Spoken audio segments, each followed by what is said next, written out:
လူတွေစိတ်ဓာတ်အကျဆုံးဟာဘယ်ချိန်လဲလို့ဘုရားချိန်ကသူတော်စင်ပြိဿတ်တသိဖို့လိုတယ်နော်လူတိုင်းနောက်ဆုံးကြုံရမယ့်တနေ့သောအချိန်ဆိုတာဘာအချိန်လဲဒေဂန်ဤအချိန်ပေါ့ဟုတ်ကဲ့လား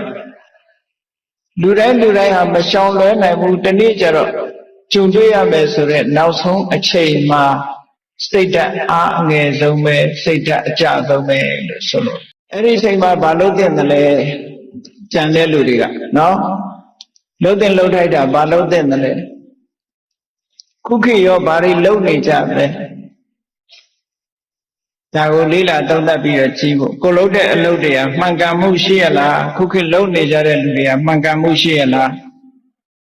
အားပေးစကားပြောတာရောဟုတ်ကဲ့လားအားပေးစကားပြောတာမျိုးမဟုတ်ဘဲနဲ့၆တွန်းချတာမျိုးတွေရောဖြစ်မနေဘူးလားလို့စဉ်းစားဆင်ခြင်သင့်တယ်နော်မစဉ်းစားမဆင်ခြင်မဲနဲ့လှုပ်တဲ့လှုပ်ရမှန်သမျှဟာကောင်းကျိုးချမ်းသာကိုမပေးတတ်ဘူးအရာရာပညာနဲ့ဆင်ခြင်ပြီးတော့မှလှုပ်တဲ့လှုပ်ထိုက်တယ်တဲ့မြတ်စွာဘုရားကမဟာနာမလို့ခေါ်တဲ့တိုင်ကဝင်မင်းမဟာနာမဆိုတဲ့တိုင်ကဝင်မင်းဟာမြတ်စွာဘုရားနဲ့ညီကိုတဝမ်းကွဲတော်တယ်ရှင်အနုရုဒ္ဓမထေရမြတ်နဲ့ညီကိုအရင်တော်တယ်အဲ့ဒီမဟာနာမတိုင်ကဝင်မင်းကြီးဟာသုတ္တရဏမင်းကြီးတို့ဗတ္တိယမင်းတို့မရှိတဲ့နောက်မှာကပိလဝမြို့ကိုအုပ်ချုပ်နေတဲ့နောက်ဆုံးမင်းလို့ပြောကောင်းပြောရမှာပေါ့နော်အဲ့ဒီမဟာနာမမင်းဟာသာသနာတော်အဆင့်တန်းနဲ့ပြောမယ်ဆိုလို့ရှိရင်သောတာပန်အဆင့်သောတာပန်အဆင့်ကနေတက်ပြီးနောက်သဂရဂံအဆင့်သဂရဂံအဆင့်နဲ့တန်းကုန်သွားဘဝတတ္တမှာသဂရဂံအဆင့်အနေနဲ့တိုင်းပြည်အုပ်ချုပ်မင်းလုပ်ပြီးနောက်ဆုံးကြတော့ဝိတတုပကကျွကြော်တိုက်ခိုက်တဲ့တာဂိဝေမင်းတွေအပြတ်ချေမုံရေးစစ်ပွဲမှာ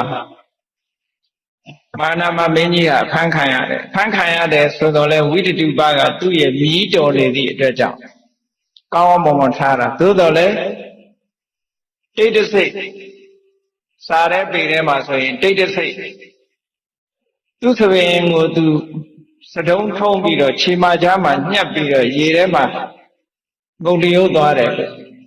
ဒီနေရာမှာလဲစဉ်းစားစရာကောင်းတာကသူကတက္ကရာကံလို့လဲဆိုသေးတယ်ရေထဲမှာနှစ်ပြုတ်ပြီးကိုအသေးတတ်တယ်ဆိုတော့စူးစိုက်လောက်တာဆိုမဖြစ်နိုင်ဘူးလို့ထင်တယ်အဲ့ဒီဟာကနော်သောတပန်ပုဂ္ဂိုလ်တောင်ကိုလုံးကြံတတ်ဖြတ်တာမျိုးဆိုမလုပ်တော့ဘူးလေအဲ့တော့မဟာနာမမင်းကြီးကသူ့ကိုယ်သူတေချောင်းကြံသွားတယ်ဆိုတာဟုတ်ချင်မှဟုတ်မှာပေါ့ရေကန်ထဲမှာဆင်းချိုရင်သူ့ရဲ့သီလတကူစွမ်းတကူတွေကြောင့်သူ့ကိုကြည်ညိုကြတဲ့လူသားမဟုတ်တဲ့ရေကန်ဆောင်နတ်တွေနဂါးတွေကနေပြီးတော့စာထဲမှာပါတာဆိုရင်နဂါးတွေကနဂါးပြေမှာခေါ်သွားပြီးတော့အဲ့ဒီမှာ12နှစ်ကြာနေထိုင်တယ်လို့ဒီလိုပြောတယ်နော်အဲ့ဒါလို့ခေါ်သွားတာဖြစ်တော့တယ်ရေကန်ထဲမှာဆင်းပြီးတော့ရေချိုးရင်းကနေပြီးတော့ရှာလို့မရအောင်ပျောက်ဆုံးသွားတယ်ဟောအဲ့ဒီမဟာနာမမင်းကြီးနဲ့ပတ်သက်တဲ့သုတ်တန်တွေကဘုန်းကြီးတို့စာပေကျမ်းဂန်မှာတော်တော်များများရှိတယ်အဲ့ဒီနေရာမှာမြတ်စွာဘုရားကဘာအဆုံးမပေးထားလဲလို့ဆိုလို့ရှိရင်စဉ်းစားဉာဏ်ရှိတဲ့အမျိုးသားအမျိုးသမီးအမျိုးသားဥပဒကတယောက်ဒီမှာအမျိုးသမီးဥပဒိကမှာလည်းပါတယ်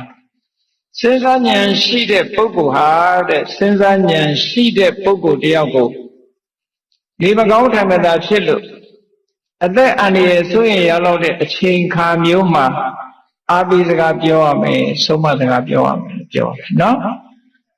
အဲ့ဒီအချိန်မှာစိတ်ဓာတ်အကျဆုံးအားငယ်ဆုံးဖြစ်တတ်သည့်အတွက်ကြောင့်ဒီအချိန်မှာအာဘိစကားပြောဖို့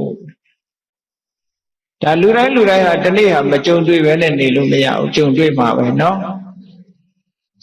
လူတိုင်းဘယ်ကိုသွားနေတာတော့ဆိုရင်မွေးလာတဲ့အချိန်ကနေစပြီးဘယ်ကိုသွားတာတော့ဆိုအိုခြင်းဘက်ကိုသွားနေတာအိုခြင်းကနေဘယ်ကိုသွားတာတော့ဆိုနာခြင်းကိုသွားနေတာနာခြင်းကဘယ်ကိုသွားတာတော့ဆိုရင်တေခြင်းကိုသွားတာဒါကြောက်စရာစကားမဟုတ်ဘူး တချို့ကပြောရင်သေစကားပြောရင်မင်္ဂလာမရှိဘူးလို့နမိတ်မရှိဘူးလို့ထင်မသေးမှကြားနာပဲနော်လွတ်ရင်တော့လည်းပြောကောင်းတာပေါ့ဘယ်သူမှလွတ်တာမှမဟုတ်ပဲနဲ့ဟုတ်တယ်မလားကိုယ်ပဲသွားနေတာတော့ဆိုတာသိဖို့မလိုဘူးလားအေးမသိတာကတော့အဲ့ဒါပညာမဲ့လွန်အားကြီးတာပေါ့ကိုယ်ပဲသွားနေတယ်ဆိုတာသိရမှာပေါ့လူတွေကပြောကြတယ်ဘယ်မှမသွားဘူးအိမ်မှာနေတာသို့တော့အိမ်နေရင်အတက်ကကြီးမသွားဘူးလားကြီးသွားနေတော့ဘယ်သွားနေတယ်လို့ထင်တယ်အိုတဲ့စီသွားနေတယ်အိုတဲ့စီကနေပြီးတော့နာတဲ့စီမရောက်ဘူးလားအေးနာတဲ့စီကနေဘယ်ရောက်သွားတော့ဆရာတော်ကြီးတို့ကတရားကမ္မထာနှလုံးသွင်းနိုင်လိုက်သွင်းခိုင်းတယ်လို့ပဲခံနိုင်ရင်ခံမခံနိုင်ရင်သေဆိုတာဟုတ်ကဲ့လားကိုချင်းစေနာချင်းစေကိုခံနိုင်တဲ့အခြေအနေရှိတဲ့ချိန်မှာခံနေပြီးတော့မခံနိုင်တဲ့အချိန်ကျသေသွားတာပေါ့အဲ့သေချင်းစေနဲ့လူဘဝတစ်ခုကအဆုံးသတ်ကြမြတ်စွာဘုရားလည်းဒီလိုပဲဆုံးသတ်တယ်ရှင်သာရိပုတ္တရာရှင်မောက္ကလန်တို့လည်းဒီလိုပဲဆုံးသတ်တယ်သို့တော့အဆုံးသတ်ကလေးကောင်းအောင်လုပ်ပြလို့ရပါတယ်လူတွေကအဆုံးသတ်ကောင်းဖို့အတွက်အသေးကောင်းဖို့အတွက်အနေကောင်းဖို့ဆိုတာလည်းလိုအပ်တယ်လို့ဒီလိုပြောကြတယ်နော်သို့တယ်လူရဲ့စိတ်ဓာတ်ဆိုတာကနောက်ဆုံးအချိန်ရောက်လို့ရှိရင်အားငယ်တတ်တယ်တဲ့အဲ့ဒါလို့အားငယ်လာလို့ရှိရင်အားပေးစကားပြောရမယ်ဆုံးမစကားပြောရမယ်အခုတချို့တိုးတက်တဲ့နိုင်ငံကြီးတွေမှာဆေးရုံတွေမှာဘာတွေထားတော့လို့ဆိုလို့ရှိရင်ဘာသာရေးဆိုင်ရာအားပေးစကားပြောမဲ့ပုဂ္ဂိုလ်တွေကိုခန့်ထားလို့ရှိတယ်အခုအင်္ဂလန်တို့မှာဆိုရင်အဲ့ဒီယာဓုခန့်ထားတာရှိဆေးရုံကြီးတွေဘုရားဘာသာဝင်တွေအတွက်ဘုန်းကြီးတစ်ပါးခန့်ထားတယ်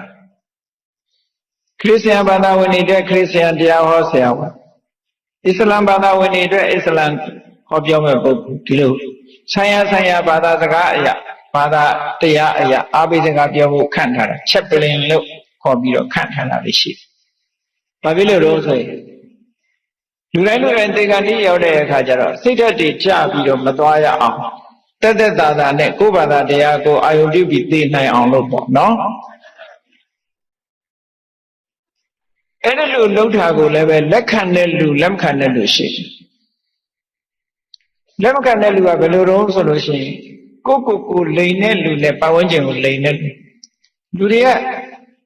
ဒီလိုကိုလိန်လာတဲ့ကိုလိန်လာလဲပို့ဆိုးတယ်ဟုတ်ကဲ့လားဗမာပြည်မှာတော်တော်များများနေမကောင်းပြီဆိုလို့ရှိရင်နေမကောင်းတဲ့ပုဂ္ဂိုလ်ကိုအတိပေးတာလဲတယ်ဘာယောဂလဲဥပမာပဲဆရာဝန်ကယောဂတက်လိုက်အဲ့တက်လိုက်လို့ရှိရင်ဒီယောဂကိုလူနာယောဂတဲ့မသိအောင်လို့ဖုံးထားကြလိန်ထားကြတယ်ပေါ့လိန်နာကောင်းလားမကောင်းဘူးလား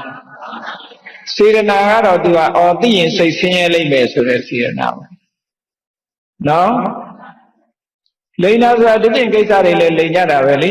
သားသမီးတွေကအမေမသိစေနဲ့အဖေမသိစေနဲ့များမလားဘူးလားအဲ့ဒါမျိုးတွေအမြဲတမ်းအသက်ကြီးလာပြီဆိုရင်အလိန်ခံနေရပြီလို့သာအောက်မေ့နော်ကိုလည်လာပြီလို့မအောင်မေ့နဲ့လူငယ်တွေရဲ့အလိန်ကိုအမြဲခံနေရတယ်လို့ပဲအောက်မေ့ပြီတော့ဘာပဲဖြစ်ဖြစ်တဦးတယောက်ကတဦးတယောက်ကိုလိန်တာကိုလိန်တယ်လို့ယူဆကြပြီလေကိုလိန်တာပို့ဆိုဟုတ်ကဲ့လားကိုမလိန်မိဖို့အမှန်တမ်းအရေးကြီးတယ်အမှန်တိုင်းသိရမယ်ဒါဒီကိစ္စမျိုးဆိုတာစဉ်းစားထားဆရာဝန်စီသွား medical check up လုပ်ယောဂရှိတယ်လို့ယောဂအမယ်တက်လိုက်မှတချို့သိကြောက်တယ်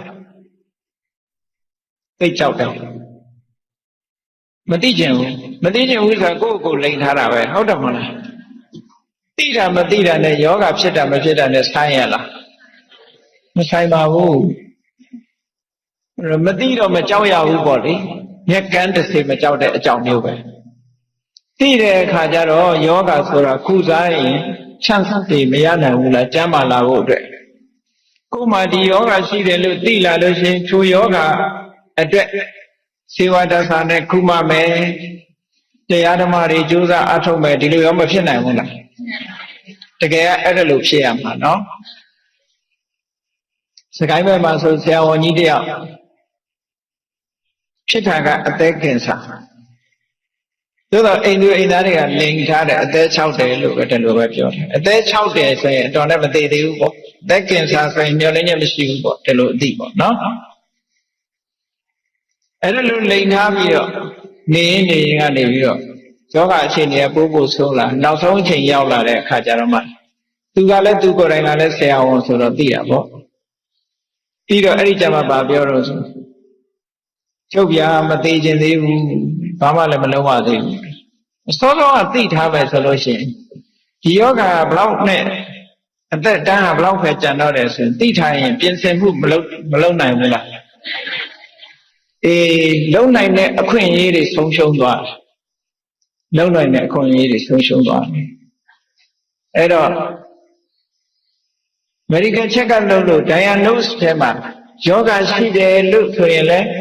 ဝမ်းမနေနဲ့ယောဂမရှိဘူးဆိုလို့လည်းမပြောနဲ့ယောဂမရှိဘူးဆိုလဲတနေ့သိမှာပဲယောဂရှိတယ်ဆိုတဲ့လူလည်းသိမှာပဲတခါတလေယောဂမရှိဘူးဆိုတဲ့လူကတော့အရင်သိချင်းသိတတ်တယ်မဟုတ်ဘူးလားအဲ့တော့ဘာပဲဖြစ်ဖြစ်လူဝရလာရင်နောက်ဆုံးကသိချင်းနဲ့ဆုံးသတ်ရတယ်ဆိုတာသိထားသည်အတွက်ကြောင့်မသိခင်ကိုဘာတွေလုပ်နေတင်တယ်လဲမစင်စားတဲ့ဘူးလားစဉ်းစားတဲ့နေဒီတိုင်းမနေသင့်ဘူးလူဆိုတာတဏိသေမှာကြီးလည်းတည်တာပဲငယ်လည်းတည်တာပဲမြတ်စွာဘုရားဟောထားတယ်လေယဟရာသမဟန္တာသယေဘာလာယေသပန္တိတာသဗ္ဗေမစ္စုဝတံယန္တိတဲ့ယဟရာသငယ်ငယ်လည်းတည်တာပဲမဟန္တာသအသက်ကြီးမှလည်းတည်တာပဲတဲ့ယေဘာလာယေသပန္တိတာမသိနားမလဲတဲ့လူလည်းတည်တာပဲတဲ့ပညာတတ်တဲ့လူလည်းတည်တာပဲတဲ့မတည်တဲ့လူရှိလားမရှိဘူးဆိုတော့သိထားပြီးတဲ့နောက်မှာကိုဘာလုပ်တဲ့လဲကြောက်နေဖို့မဟုတ်ဘူးเนาะရင်ဆိုင်ရဲဖို့ဒီတရားကကြောက်ဖို့မဟုတ်ဘူးရင်ဆိုင်ရဲဖို့ပဲမှန်မှန်ကန်ကန်နဲ့ရင်ဆိုင်ရဲရမယ်ဒီလိုဆိုလို့လားဘုန်းကြီးတို့ဂျာမနီသွားတော့အပြန်မှာလေမြန်ပေါ်မှာ Reader's Digest magazine တစ်စောင်တွေ့တာလေမြန်ပေါ်မှာခဏဖတ်တော့ဘသူရဲ့အကြောင်းရေးထားတော့ဆိုအရင်တော့အမေရိကန်သမ္မတလောက်သွားတဲ့သမ္မတကနေဒီရဲ့ဇနီးချက်ကလင်းကနေဒီရဲ့နောက်ဆုံးနေ့အကြောင်းရေးထားတာရှိတယ်သူကနယူးယောက်မှာချက်ကလင်းကနေဒီဆိုတဲ့သမ္မတကတော့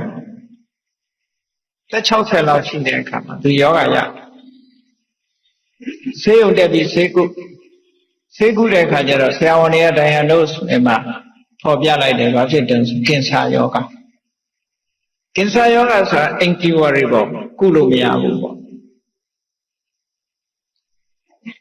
ကင်ဆာဆဲလေးတွေကပြန့်နှံ့နေတဲ့အတွက်ကြောင့်ကုလို့မရဘူး incurable ကုမရတဲ့ယောဂမျိုးဖြစ်နေပြီသူသိတဲ့အခါကျသူဘုရားဘာသာမဟုတ်ဘူး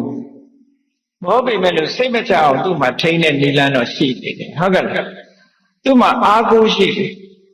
ဘာအားကိုးလို့ဆိုသူခရစ်ယာန်ဆိုတော့ခရစ်ယာန် God အားကိုးမှာပေါ့နော်စိတ်တည်ငြိမ်မှုလေးကိုပြောပြတာပါအိမ်ပြန်လာခဲ့တယ်အိမ်ပြန်လာပြီဘာလို့တော့ဆိုရင်တတရရတန်တန်ရှင်းရှင်းအဝတ်စားတွေနဲ့လဲအမှလို့ဆိုဖီးလိန်ပေါ့နော်အဲ့ရခင်နေချာနာပြင်ဆင်သူ့အိမ်တန်တန်ရှင်းရှင်းအကုန်လုံးသူ့ပစ္စည်းတွေခွဲပေးတဲ့လူတွေပေးလှုပ်တင်တာတွေလှုပ်ဌာနလှုပ်တင်တာတွေလှုပ်အဲ့လိုလှုပ်ပြီးသူကစိတ်ချမ်းသာကိုယ်ချမ်းသာနဲ့အိမ်ပြန်ပြီးတော့အေးအေးဆေးဆေးအနားယူတဲ့သဘောမျိုးသူတည်သွားရင်ဘာလုပ်ရမလဲဆိုတဲ့ဆန္ဒတွေဖော်ပြပြီးဒီလိုနေတပတ်လောက်နေတော့သူအဲ့ရပေါ်မှာပဲဆုံးသွားတယ်ကဲသူ့လိုနေထားလေးကဘလောက်ကောင်းဟုတ်ကဲ့ရဲဝံ့ရင်ဆိုင်သွားတယ်လို့ပြောအဲ့ဒီနေရာလေးမှာစဉ်းစားဖို့အရေးကြီးတာကဘာတော့ဆိုလို့ရှိရင်သူအားကိုးတဲ့ God ဆိုတာတကယ်အားကိုးရရောက်ရလားဒါပဲဒီတစ်ချက်ပဲစဉ်းစားကြရချင်းတခါတလေကျတော့ကိုကတော့အားကိုးတယ်လေလူတွေကြည့်လေသားကိုအားကိုးရမလားလို့ဆိုပြီးတော့ဂရုစိုက်တာတက်ကြီးတော့သားကိုထော်လော်ကန့်လန့်လုပ်တဲ့သားဖြစ်မဖြစ်ဘူးလားမရှိဘူးလားသမီးကိုအားကိုးရမယ်ထင်ပြီးတော့သမီးလေးဂရုစိုက်ပြီးတော့မွေးထားတယ်အသက်ကြီးတဲ့အခါကျကိုယ့်ရံသူဖြစ်နေတာမရှိဘူးလား ရှိတယ်တကယ်အားကိုးရမယ်လို့ထင်ပေမဲ့လို့အားကိုးရဖြစ်ချင်မှဖြစ်တယ်ပေါ့အဲ့လိုတော့ရှိနိုင်တယ်ပေါ့အဲ့တော့တခြားဘာသာဝင်တွေအနေနဲ့သူတို့စာပေကျမ်းဂန်သူတို့ဘာသာတရားအရာဒါကိုအားကိုးရမယ်လို့သူတို့ထင်ကောင်းထင်တယ်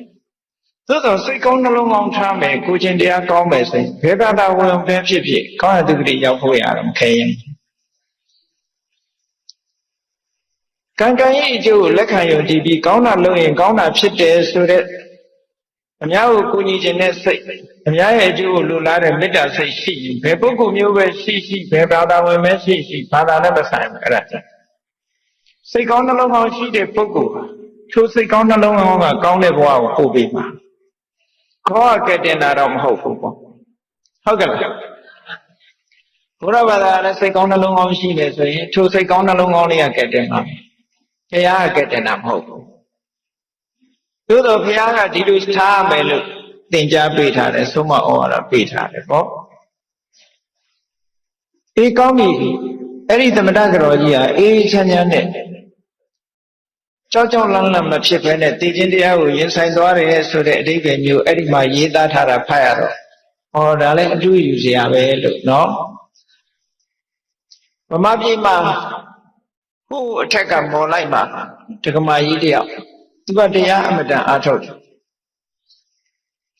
သူလည်းဒီလိုယောဂဖြစ်တယ်ယောဂဖြစ်တော့သူယောဂကိုသူကရှုမှတ်ပြီးတော့ယောဂဓာတ်ကိုချိန်မိတ်ပြီးတော့ခံတကူလုံးကြီးနဲ့ဖောရောင်ပြီးတော့အရေးတွေတောင်ထွက်ပြီးပေါက်ကွဲနေတယ်လို့ပြောတယ်အဲ့ဒါကိုပဲသူတရားရှုမှတ်နေတယ်ဆရာဝန်ကြီးခေါ်ဆေးကုသူ့ကိုပြောတယ်သူကသူအေးအေးဆေးဆေးနေပါရစေမကုပါနဲ့ဒီလိုတရားရှုမှတ်ရင်းနဲ့သိခြင်းတရားကိုရင်ဆိုင်သွားတယ်ဆိုတာအဲ့ဒီတက္ကမကြီးကိုကုပေးတယ်ဆရာဝန်တယောက်ကပြောဘူးလေစိတ်တည်တည်ငြိမ်ငြိမ်နဲ့မငြင်းမညူပဲနဲ့ယောဂါကိုခံပြီးတော့နောက်ဆုံးနေ့ကိုကျုံသွားတယ်ပေါ့နော်အဲ့တော့လူတွေဟာအနေတက်ဖို့လိုတယ်လို့ပဲအသေးတက်ဖို့လည်းလိုသေးတယ်တဲ့ဒါကြောင့်မို့မြတ်စွာဘုရားကဒီသုတ်တံမှာဘာဟောထားတော့ဆိုအေးနေမကောင်းထိုင်မသာဖြစ်ပြီးတော့ယောဂဝေဒနာဖြစ်နေတဲ့ပုဂ္ဂိုလ်တယောက်ကိုတဲ့ပညာရှိတဲ့ပုဂ္ဂိုလ်တယောက်ကိုပညာရှိတဲ့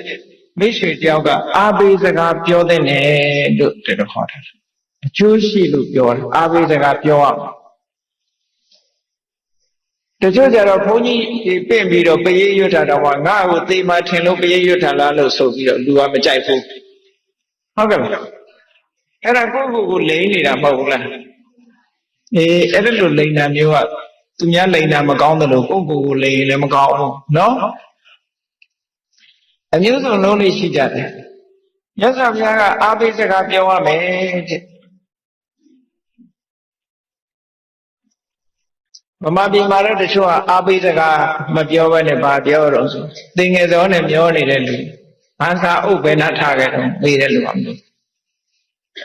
လက်ကောက်တို့စိတ်ငကတ်တို့ဘယ်နှထားတော့တည်တဲ့လူဖြောင်းပါမလားအဲ့လိုမေးဘုန်းကြီးတွေလည်းပြန်တော်မူကန်ဤဆိုရင်အဲ့ဒီကျောင်းကိုဘု து အခက်မှာတော့မှလာသေးတာ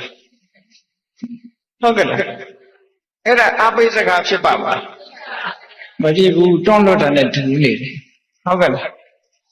အဲ့ဒါမျိုးမဖြစ်သင့်ဘူးတဲ့တကယ်ကအာဘိစကားပဲပြောရမယ်ဟောမြတ်စွာဘုရားကအာဘိစကားပြောဖို့ဒီသုတ်တန်လေးမှာသင်ပေးထားတာဒီသုတ်တန်လေးမှာမြတ်စွာဘုရားကအာဘိစကားသင်ပြောရမယ်ဆိုတော့ဘယ်လိုပြောရမလဲဒီနေရာမှာတတိထားဖို့ရကအာဘိစကားပြောတဲ့လူကလည်းပညာရှိတဲ့ပုဂ္ဂိုလ်ဖြစ်ရမယ်အာဘိစကားအပြောခံတဲ့ပုဂ္ဂိုလ်ကလည်းပညာရှိတဲ့ပုဂ္ဂိုလ်ဖြစ်ရမယ်ဆင်ញင်တုံတရားရှိတဲ့ပုဂ္ဂိုလ်ဖြစ်ရမယ်လူမိုက်သောအာဘိစကားပြောလို့မရဘူးလက်ခံမှခံနော်ဒီကတော့ငါမသိသေးဘူးငါသိမယ်ထင်လို့လာပြောတာလားဆိုရန်တောင်တွေ့လွတ်လိုက်လေဦးမယ်ဟုတ်ကဲ့လားအဲ့တော့အာဘိစကားပြောတယ်ဆိုတဲ့ပုဂ္ဂိုလ်ကလည်းပညာရှိရမယ်ဒါကြောင့်မို့မြတ်စွာဘုရားကပညာရှိတဲ့ဥပဒကသည်တဲ့ပညာရှိတဲ့ဥပဒကနေမကောင်းထိုင်မသာဖြစ်နေရင်အာဘိစကားဆုံးမစကားပြောပါလို့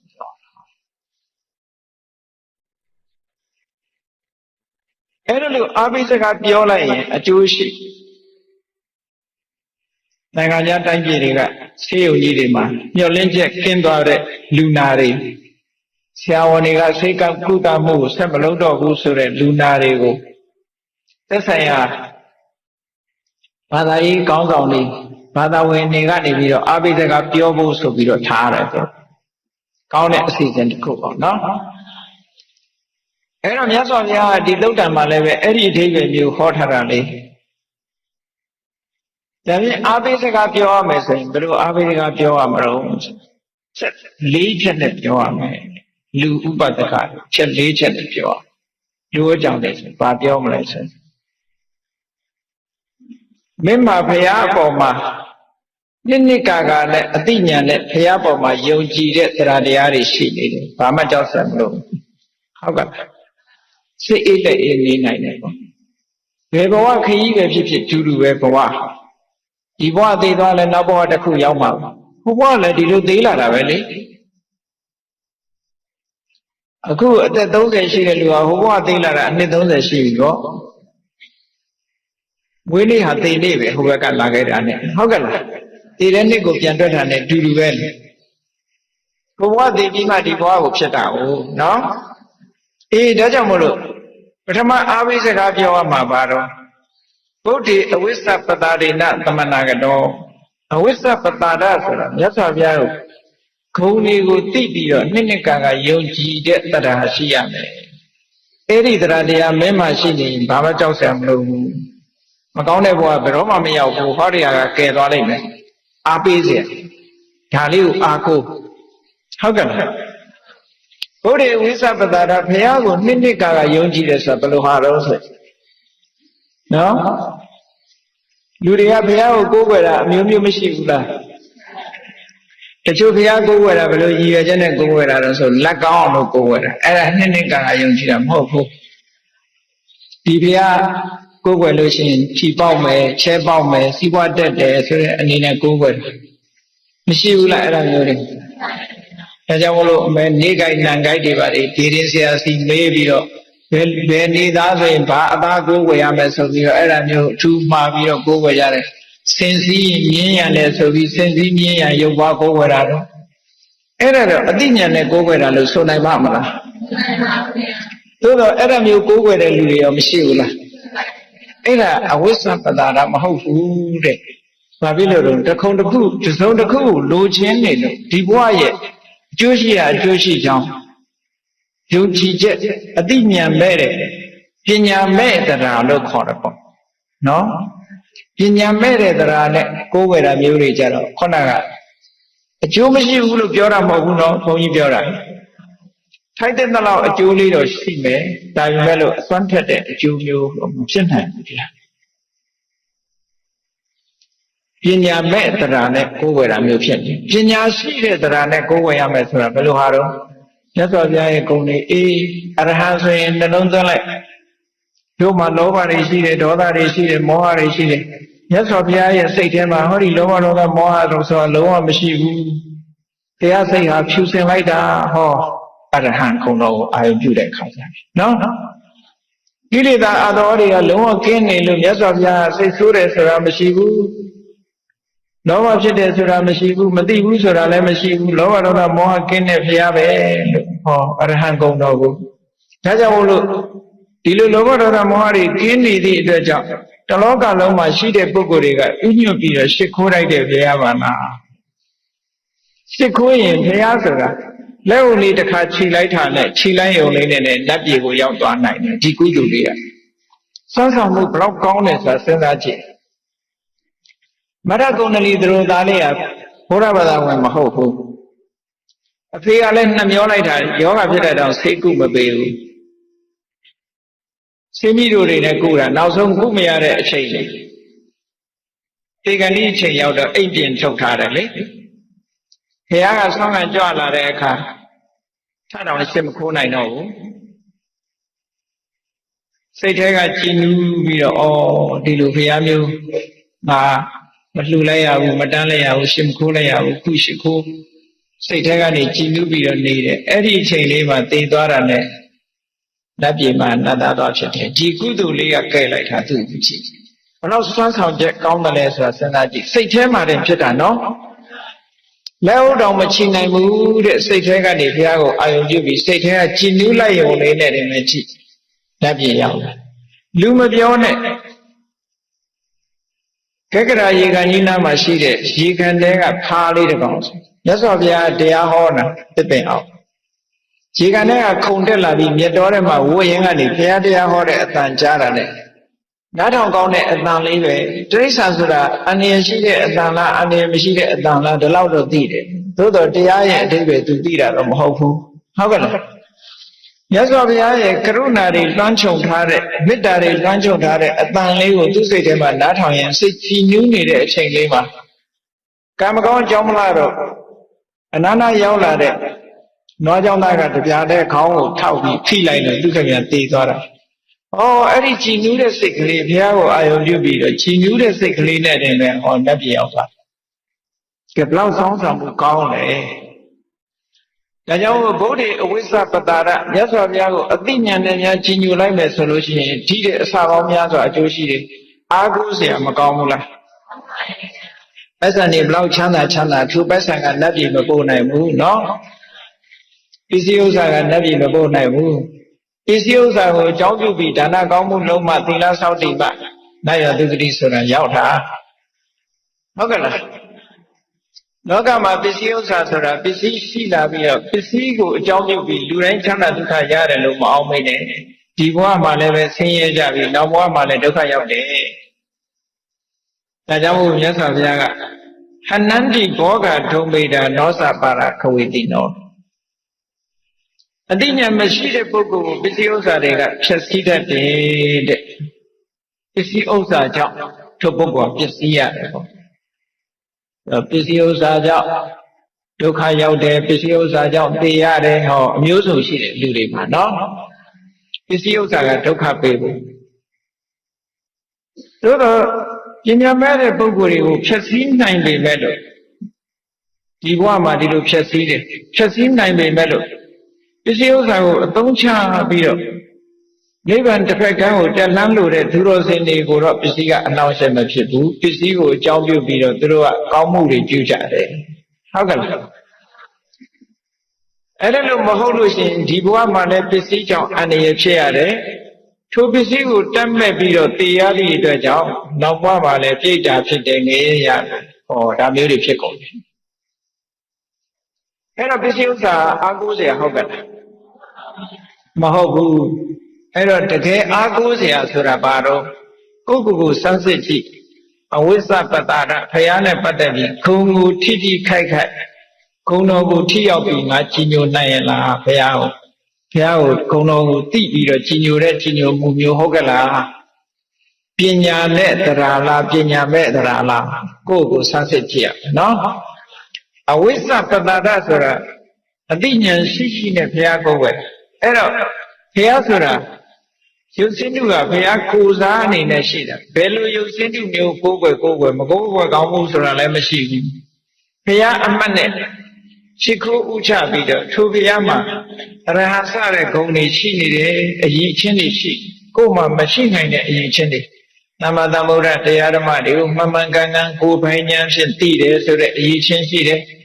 ဝိဇ္ဇာစရဏသမဏအတိပညာအတိဝိဇ္ဇာအကျင့်တရားတွေနဲ့လည်းပြည့်စုံတယ်သူကတနိဗ္ဗာန်ကြည်အောင်ပေါင်းရောက်ပြီးသားလည်းဖြစ်တယ်ကောင်းမြတ်တဲ့တရားစကားကိုဟောပြောနိုင်တယ်လောကဝိတုလောကအကြောင်းကြီးကောင်းကောင်းသိတယ်စသဖြင့်ကိုကြည်ညိုရာဗုဒ္ဓရဲ့ခုံအရေးချင်းတွေကိုသိပြီးတဲ့အခါမှာမြတ်စွာဘုရားပေါ်မှာယုံကြည်တဲ့ခိုင်မြဲတဲ့တရားတရားရှိနေပြီဆိုရင်အဲ့ဒီတရားတရားလေးကဘယ်လိုနည်းနဲ့မှအပယ်ကိုမကျစေနိုင်တော့ဘူးဒီတရားတရားလေးကြောင့်ကောင်းရသုဂတိရောက်မယ်ဆိုတော့ခုနလိုတေဂဏိမှာစိတ်အားငယ်နေရဘယ်သွားလို့သွားရမှမသိတဲ့စိတ်အားငယ်နေတဲ့ပုဂ္ဂိုလ်ဖို့လမ်းမဖြောင့်မိဘူးလားဆိုပါစို့လူတယောက်ခရီးသွားတယ်ခရီးသွားတဲ့အခါမှာကိုသွားမဲ့ခရီးကိုလည်းသိတယ်ကိုရောက်တဲ့အခါမှာလည်းဘယ်မှာနေရမယ်ဆိုတာကိုသိတယ်ဆိုရင်အဲ့ဒီလူဟာခရီးသွားတဲ့အခါပျော်ပါမရှိဘူးလား အဲ့ဒီလိုမဟုတ်ဘဲနဲ့မသိတဲ့နေရာမှာဆွေမရှိမျိုးမရှိကိုမသိတဲ့နေရာကိုသွားရမယ်ဆိုရင်ဘယ်လိုများနေရပါမလဲဆိုပြီးတော့စိတ်ထဲမှာအားငယ်မှုတွေမဖြစ်ဘူးလားအဲ့ဒါမျိုးလိုပဲတန်တရားဘဝခရီးတစ်ခုကိုသွားတော့မယ်ဆိုလို့ရှိရင်တေကန်ဒီမှာအားငယ်တာတော့အမျိုးမျိုးပေါ့လက်ရှိကိုခင်မင်တဲ့ပုဂ္ဂိုလ်တွေကိုစွန့်ခွာသွားရမှာတခုကိုမြတ်နိုးတဲ့ပစ္စည်းဥစ္စာတွေကိုစွန့်ထားကြရမှာလဲဒါအားငယ်စရာတခုပေါ့နော်အဲ့တော့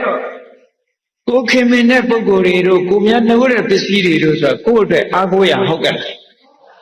မဟုတ်ဘူးကိုယ့်ရဲ့ယင်တဲ့နှလုံးထဲမှာဖြစ်တဲ့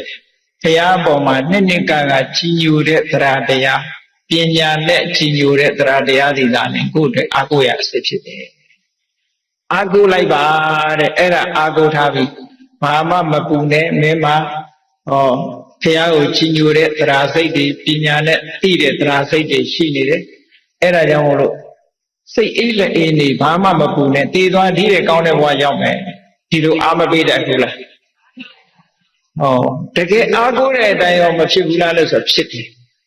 တကယ်အားကိုးတဲ့အတိုင်းဖြစ်တယ်ဟုတ်ကဲ့အဲ့တော့ဒီဘဝဒီခန္ဓာကိုယ်ကြီးကအသက်အရွယ်ကြီးလာလို့ကောင်းတော့တာမှမဟုတ်တာလောကလူတွေကြည့်တယ်အသက်ကြီးလာလို့ရှိရင်မကောင်းတဲ့စိတ်ရင်းတွေကများလာတယ်သိတယ်ကိုယ့်အကိုတွေ့ကြည့်ပြောကြတယ်လေဖိုးကြီးဖွားကြီးတွေမျက်စိကမကောင်းဘူးမျက်စိမှုံးနေနားလည်းမကောင်းဘူးတဲ့ဟောမကောင်းတာမျက်စိတစ်ခုတည်းမဟုတ်မျက်စိလည်းမကောင်းဘူးတဲ့နားလည်းမကောင်းဘူးတဲ့ဒူးလည်းမကောင်းဘူးတဲ့ဟောမကောင်းတာတွေများမလားဟုတ်လားဒီတွေပိုရောက်များလာလို့ရှင်ဘာဖြစ်လို့နှလုံးကမကောင်းဘူးတဲ့ကြောက်ကမကောင်းဘူးတဲ့အသေးကမကောင်းဘူးတဲ့ဆိုတော့မကောင်းတာတွေကောင်းတာတစ်ခုမှကိုမရှိတော့ဘူးဟုတ်ကဲ့လားအကောင်းတွေကုန်သွားလို့ရှင်ဘာဖြစ်လဲသေရတော့တာပေါ့ပြီးတော့မတည့်တဲ့ဆင်းရဲတွေလည်းများလာအသက်ကြီးလာလို့ရှင်ဟုတ်ကဲ့လားအစားဆုံးဝက်သားမတည့်ဘူးတဲ့ဘာဖြစ်လို့သွေးတို့ရှိလို့တရားမတည့်ဘူးတဲ့ဘာဖြစ်လို့စီးကြိုယောဂရှိဟောမတည့်တာတွေရောများမလားဟုတ်လားနောက်ကြတော့ဘယ်သူနဲ့မှမတည့်တော့ဘူးဆိုရင်ကိုယ့်ကကိုယ်အဲ့ဒါသုတ်တန်ရောက်သွားတော့လားအဲ့တော့တေချာစဉ်းစားကြည့်မကောင်းတာတွေကလည်းများလာတယ်မတည့်တာတွေကလည်းများလာတယ်ဒါတန်ဝေကဖြစ်เสียမကောင်းဘူးလားငယ်ငယ်တော့ကတော့မတည့်တာဆိုမရှိဘူးကုံစားနော်မကောင်းတာဆိုလည်းအကုန်မရှိဘူးကုံကောင်းအဲ့တော့ဒီလိုဖြစ်လာတဲ့အခြေအနေမျိုးကိုယ်ယ်တိုင်သိရမှာပေါ့အဲ့တော့ကျန်တာတွေကမကောင်းဘူးကျန်တာတွေနဲ့မတည့်ဘူးဆိုရင်ကိုယ်တည့်ဖို့အတွက်ကဘာတော့ဆိုလို့ရှိရင်တရားဓမ္မနဲ့တော့တဲ့အောင်နေရမယ်ဟုတ်ကဲ့မျက်စိမကောင်းခြင်းနေခါမကောင်းခြင်းနေနားမကောင်းခြင်းစေကြောက်ကမကောင်းစေခြင်းနေနှလုံးမကောင်းခြင်းနေအသေးမကောင်းခြင်းနေဘာကောင်းအောင်စိတ်ကလေးကောင်းနေဖို့လိုတယ်ဟုတ်ကဲ့အဲ့ဒီစိတ်ကလေးကောင်းနေအောင်ဘုရားပေါ်မှာနှစ်ကာယုံကြည်တဲ့တရားတရားလေးကောင်းနေဖို့လိုတယ်အဲ့ဒါလေးကောင်းနေလို့ရှိရင်တဏှာတွေကပြစ်ထားခဲ့ရမှာပဲကောင်းလည်းပြည့်ရတာပဲမကောင်းလည်းပြည့်ရတာပဲငယ်ငယ်ရွယ်ရွယ်နဲ့သိတော့လေကောင်းတော့ပြစ်ထားခဲ့တာပဲမဟုတ်လားခန္ဓာကိုယ်ကြီးဆိုတာငယ်ငယ်နဲ့သိသွားတဲ့လူတွေကောင်းတော့ပြစ်ထားခဲ့တာအသက်ကြီးမှသိတဲ့လူကမကောင်းလို့ပြစ်ခဲ့တယ်ဆိုရင်ငယ်ငယ်နဲ့သိရင်ကောင်းတာတော့ကောင်းတော့ပြစ်ထားခဲ့ရတာပဲဟုတ်ကဲ့လားအဲ့တော့ကိုယ်တတိထားမှာအကောင်းဆုံးဖြစ်နေအောင်လုပ်ဖို့ရမှာတော့ဆိုလို့ရှိရင်ကိုယ့်ရဲ့စိတ်ကပဲရသော်ဘုရားဂုဏ်ကြီးရဲ့ထုံမွမ်းပြီးတော့နေထားတဲ့စိတ်ဟာတဲ့ဘယ်တော့မှအောက်ကိုမရောက်စေမဟာနာမင်းကြီးကိုရသော်ဘုရားဟောထားတဲ့သုတ်တန်တစ်ခုရှိတယ်မဟာနာမပူနဲ့တဲ့သီလနဲ့ထုံမွမ်းထားတဲ့စိတ်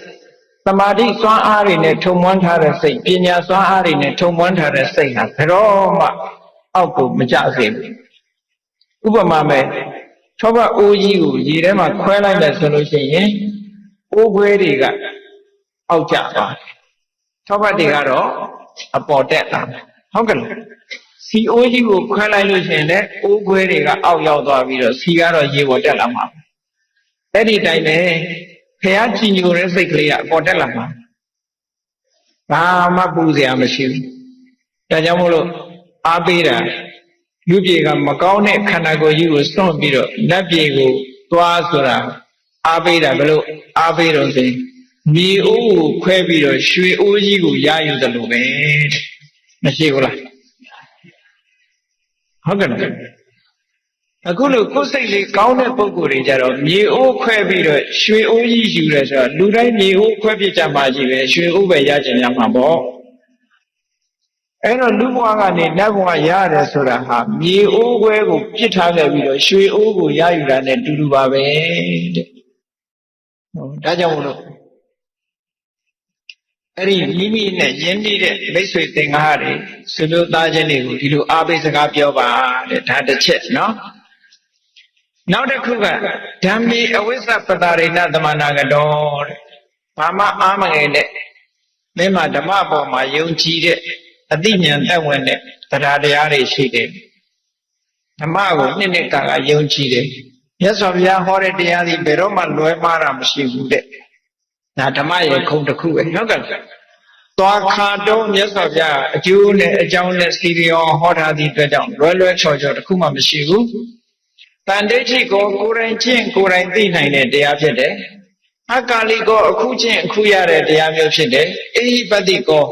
ကိုယ့်ရဲ့မိတ်ဆွေသင်္ဃာတွေလာပြီးတော့လှုပ်ကြည့်စမ်းပါလို့ဖိတ်ခေါ်လိုက်တဲ့တရားမျိုးဖြစ်တယ်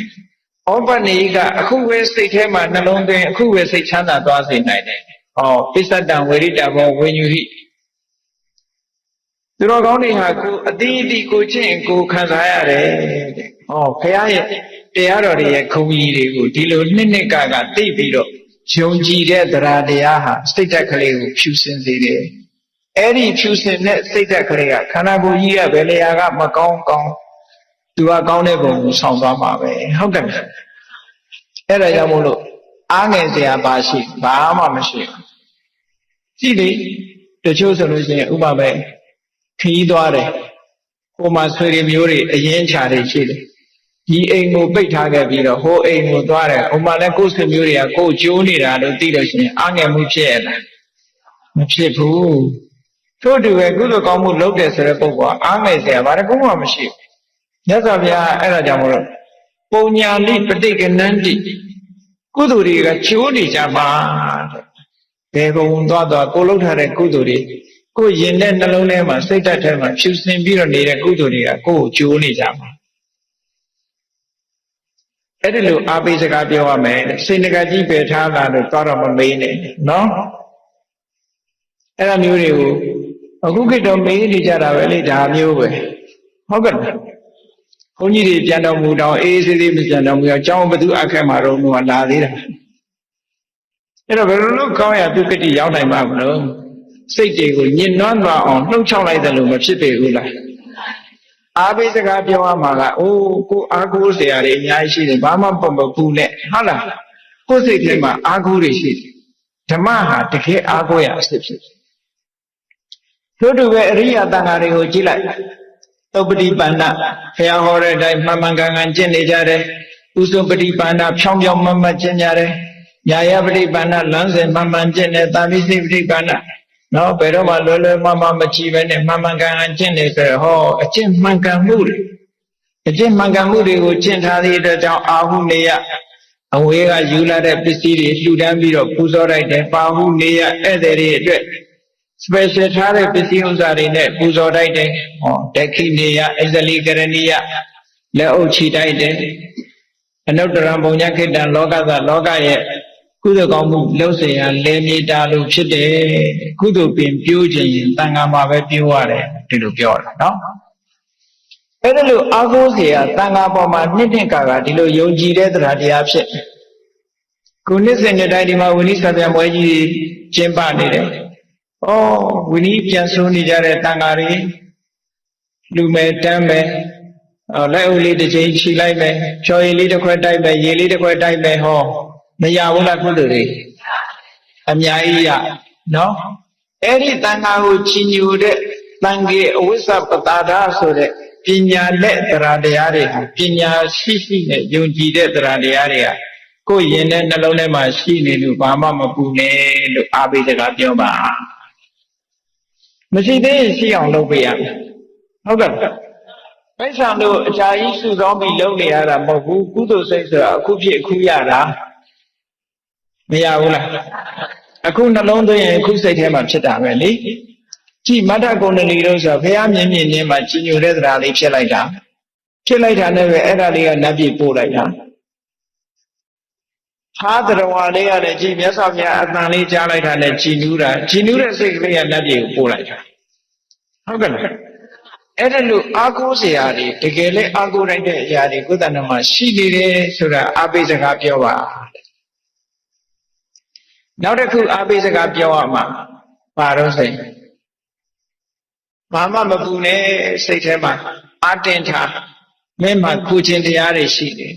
ငါးပါးသီလမင်းဘယ်တော့မှမဖောက်ပြဘူးလုံးုံနဲ့ဘုရောကမလုံးုံတော့အခုဆောက်တည်လိုက်လုံးုံသွားပြီဟုတ်ကဲ့လား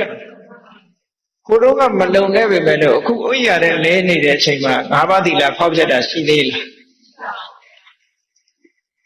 ကိုမသင်ငယ်စောနဲ့မျောနေတာရှင်လေးတွေပါလေးတွေတတ်အောင်မလားတတ်လောက်တော့ပါနော်ငါးပါးသီလကြည်ပြည့်ဝဝလုံချုံပါဏာတိပါဒတို့အရိဏဒါနကာမေတုမိစ္ဆာသရမုဒ္ဒဝါဒသူရမေယဆိုတဲ့ဒီကံ၅ပါးနဲ့လုံခြုံပြီးတော့သီလဖြူစင်းနေတယ်ခုဆောက်တည်ခုဖြူစင်တယ်ကြည့်လေ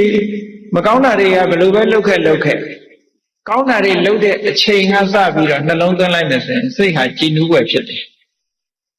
ကိုသီလလေးကိုကိုအာယုံပြုတစ်ချိန်တစ်ခါတော့ကကိုကငါးပါးသီလချိုးဖောက်ခဲ့ပဲမဲ့လို့ဒီအချိန်မှာမချိုးဖောက်ဘူးလို့နှလုံးသွင်းလိုက်မယ်ဆိုရင်နှလုံးသွင်းလိုက်တာနဲ့ချက်ချင်းကုသိုလ်ဖြစ်လာတာရှင်အင်္ဂုလိမာလာယုကိုမြတ်စွာဘုရားကအင်္ဂုလိမာလာပရိတ်ကိုခေါ်တဲ့အခါမှာကြည့်ပေါ့ယတောဟံပဂိနိရိယာယဇာတိယဇာတောနာဝိဇာနာမိတေစိစ္ဆပါဏာဇိရိတဝရောပိတာကြည့်အရိယာအမြတ်အရိယာဇတ်ဖြစ်တဲ့ယဟန်ဘဝရလာတဲ့အချိန်ကနေစပြီးသေစီလူရဲစိတ်နဲ့ဘယ်တတ္တဝါမှမတတ်ပါဘူးလို့ပြောတယ်။ဟိုတော့ကတတ်လိုက်တာတကယ်လူတာသမားကြီးပဲလေ။ဟုတ်တယ်မလား။အဲ့ဒါတွေကိုပြန်မတွေးနဲ့ယဟန်ဖြစ်တဲ့နေ့ကစပြီးဘယ်သူမှမတတ်တော့ဟုတ်တယ်မလား။အဲ့ဒါပြောလို့ပဲသီလအခုဆောက်တည်ရင်အခုဆောက်တည်တဲ့အချိန်ကစပြီးငါးပါးသီလလုံးတယ်လို့စိတ်ထဲမှာထားအားတင်းအဲ့လိုအာဘိစကားပြောရမယ်။အရိယာတွေစောင့်ထိန်နဲ့မြတ်နုံစောင့်ထိန်နဲ့ဒီ၅ပါးသီလပြည့်ပြည့်စုံစုံအဲ့ဒါလိုကျင့်ကြံကြုတ်ကိုအထောက်ပါအဲ့ဒါတွေရှိနေသည့်အတွက်ကြောင့်ဘာမှမပူနဲ့အတင်းထားဟောစိတ်ကလေးကြည်နူးမသွားဘူးလားနေမကောင်းတဲ့လူတရားဟာသူ့မှာအာကိုးစရာတွေဖရာပေါ်မှာကြည်ညိုတဲ့တရားတရားရှိတယ်တရားပေါ်မှာကြည်ညိုတဲ့တရားတရားရှိတယ်သံဃာပေါ်မှာကြည်ညိုတဲ့တရားတရားတွေရှိတယ်ငါးပါးသီလကိုမြတ်နုံစောင့်ထိန်ထားတာရှိတယ်ဆိုဟောတကယ်အာကိုးစရာတွေမရှိဘူးလားအဲ့ဒါလို့အာကိုးစရာတွေရှိပြီးလို့ရှိရင်သူ့ကိုဆက်ပြီးတော့ပြောရမယ့်စကားလေးတွေကြံသေးတယ်ဒါကအာပိစကားပြောတာဟုတ်ကဲ့ဆက်ပြီးစကားဘာပြောရမှာတော့ဆိုလို့ရှိရင်တဲ့သူ့ကိုပြောလူတွေဆိုတာအတွေ့အတာလေးတွေရှိတတ်တယ်ဥပမာမဲ့မိဘတွေဆိုရင်သာသမီပုံမှာတွေ့တာတယ်နော်အိမ်တော်ဦးစီးတွေဆိုလို့ရှိရင်သားမယားတွေပုံမှာတွေ့တာအဲ့ဒါကြရင်ပြောတဲ့မိဘတွေပုံမှာတွေ့တာတဲ့စိတ်ရှိသလားမရှိဘူးလားမေးရှိနေသေးလို့ရှိရင်အဲ့တွေ့တာတဲ့စိတ်ကိုမထားပါနဲ့တတ္တဝါဆိုတာကိုယ်ကံနဲ့ကိုယ်လာတာတွေ့တာပြီးတော့မနေပါနဲ့တွေ့တာနေလဲသိမှာပဲမတွေ့တာပဲနေလဲသိမှာပဲသိမှာတူတော့တွဲမနေပါနဲ့လို့ပြောရမယ်ဟုတ်ကဲ့လားဒါပေမဲ့ခုခေတ်အဲ့လိုပြောရင်ရံများလုံးနေမလားမသိဘူးနော်မိဘပေါ်မှာတွေ့တာတဲ့စိတ်ရှိလဲသိမှာပဲတွေ့တာတဲ့စိတ်မရှိလဲသိမှာပဲသိမဲ့တူတော့ဘယ်သူပေါ်မှာမတွေ့တာပါနဲ့လို့ပြောပါတဲ့ဒါဆက်ပြီးတော့ပြောရမယ့်စကားတစ်ခုနော်နောက်တစ်ခုကသားမယားတွေပေါ်မှာတွေ့တာတဲ့စိတ်ရှိသလားလို့မေးတဲ့အခါရှိတယ်ဆိုလို့ရှိရင်အေးတွေ့တာတဲ့စိတ်ရှိနေလဲသိမှာပဲတွေ့တာတဲ့စိတ်မရှိဘူးဆိုလဲသိမှာပဲသိမဲ့တူတော့လွတ်လွတ်ကျွတ်ကျွတ်ဘယ်သူပေါ်မှာမတွေ့နဲ့အားလုံးလွတ်လွတ်ကျွတ်ကျွတ်စိတ်ကိုလွတ်လိုက်ပါအပြောစိတ်ရဲ့အတွေ့အတာကအတော်ဆိုးတယ်စိတ်တွေ့တာမှုကြောင့်ဗမာတွေကလည်းပြောတယ်လေခொနည်းတိတိအိမ်မော်ကမဆင်းဘူးလို့ဘာလို့ပြောနေကြတယ် ဟုတ်လားမကျွတ်ဘူးလို့ဘာလို့လျှောက်ပြောအတွေ့အကြုံရှိရင်တော့ဖြစ်တတ်တယ်လူတိုင်းမစင်းတာတော့မဟုတ်ပါဘူးမကောင်းမှုအကုသိုလ်တွေသိများတဲ့လူကြတခါတည်းဆင်းသွားတာပေါ့ဟိုတခါကြီးတယောက်ပြောတာလို့ပဲသူကအမြဲတမ်း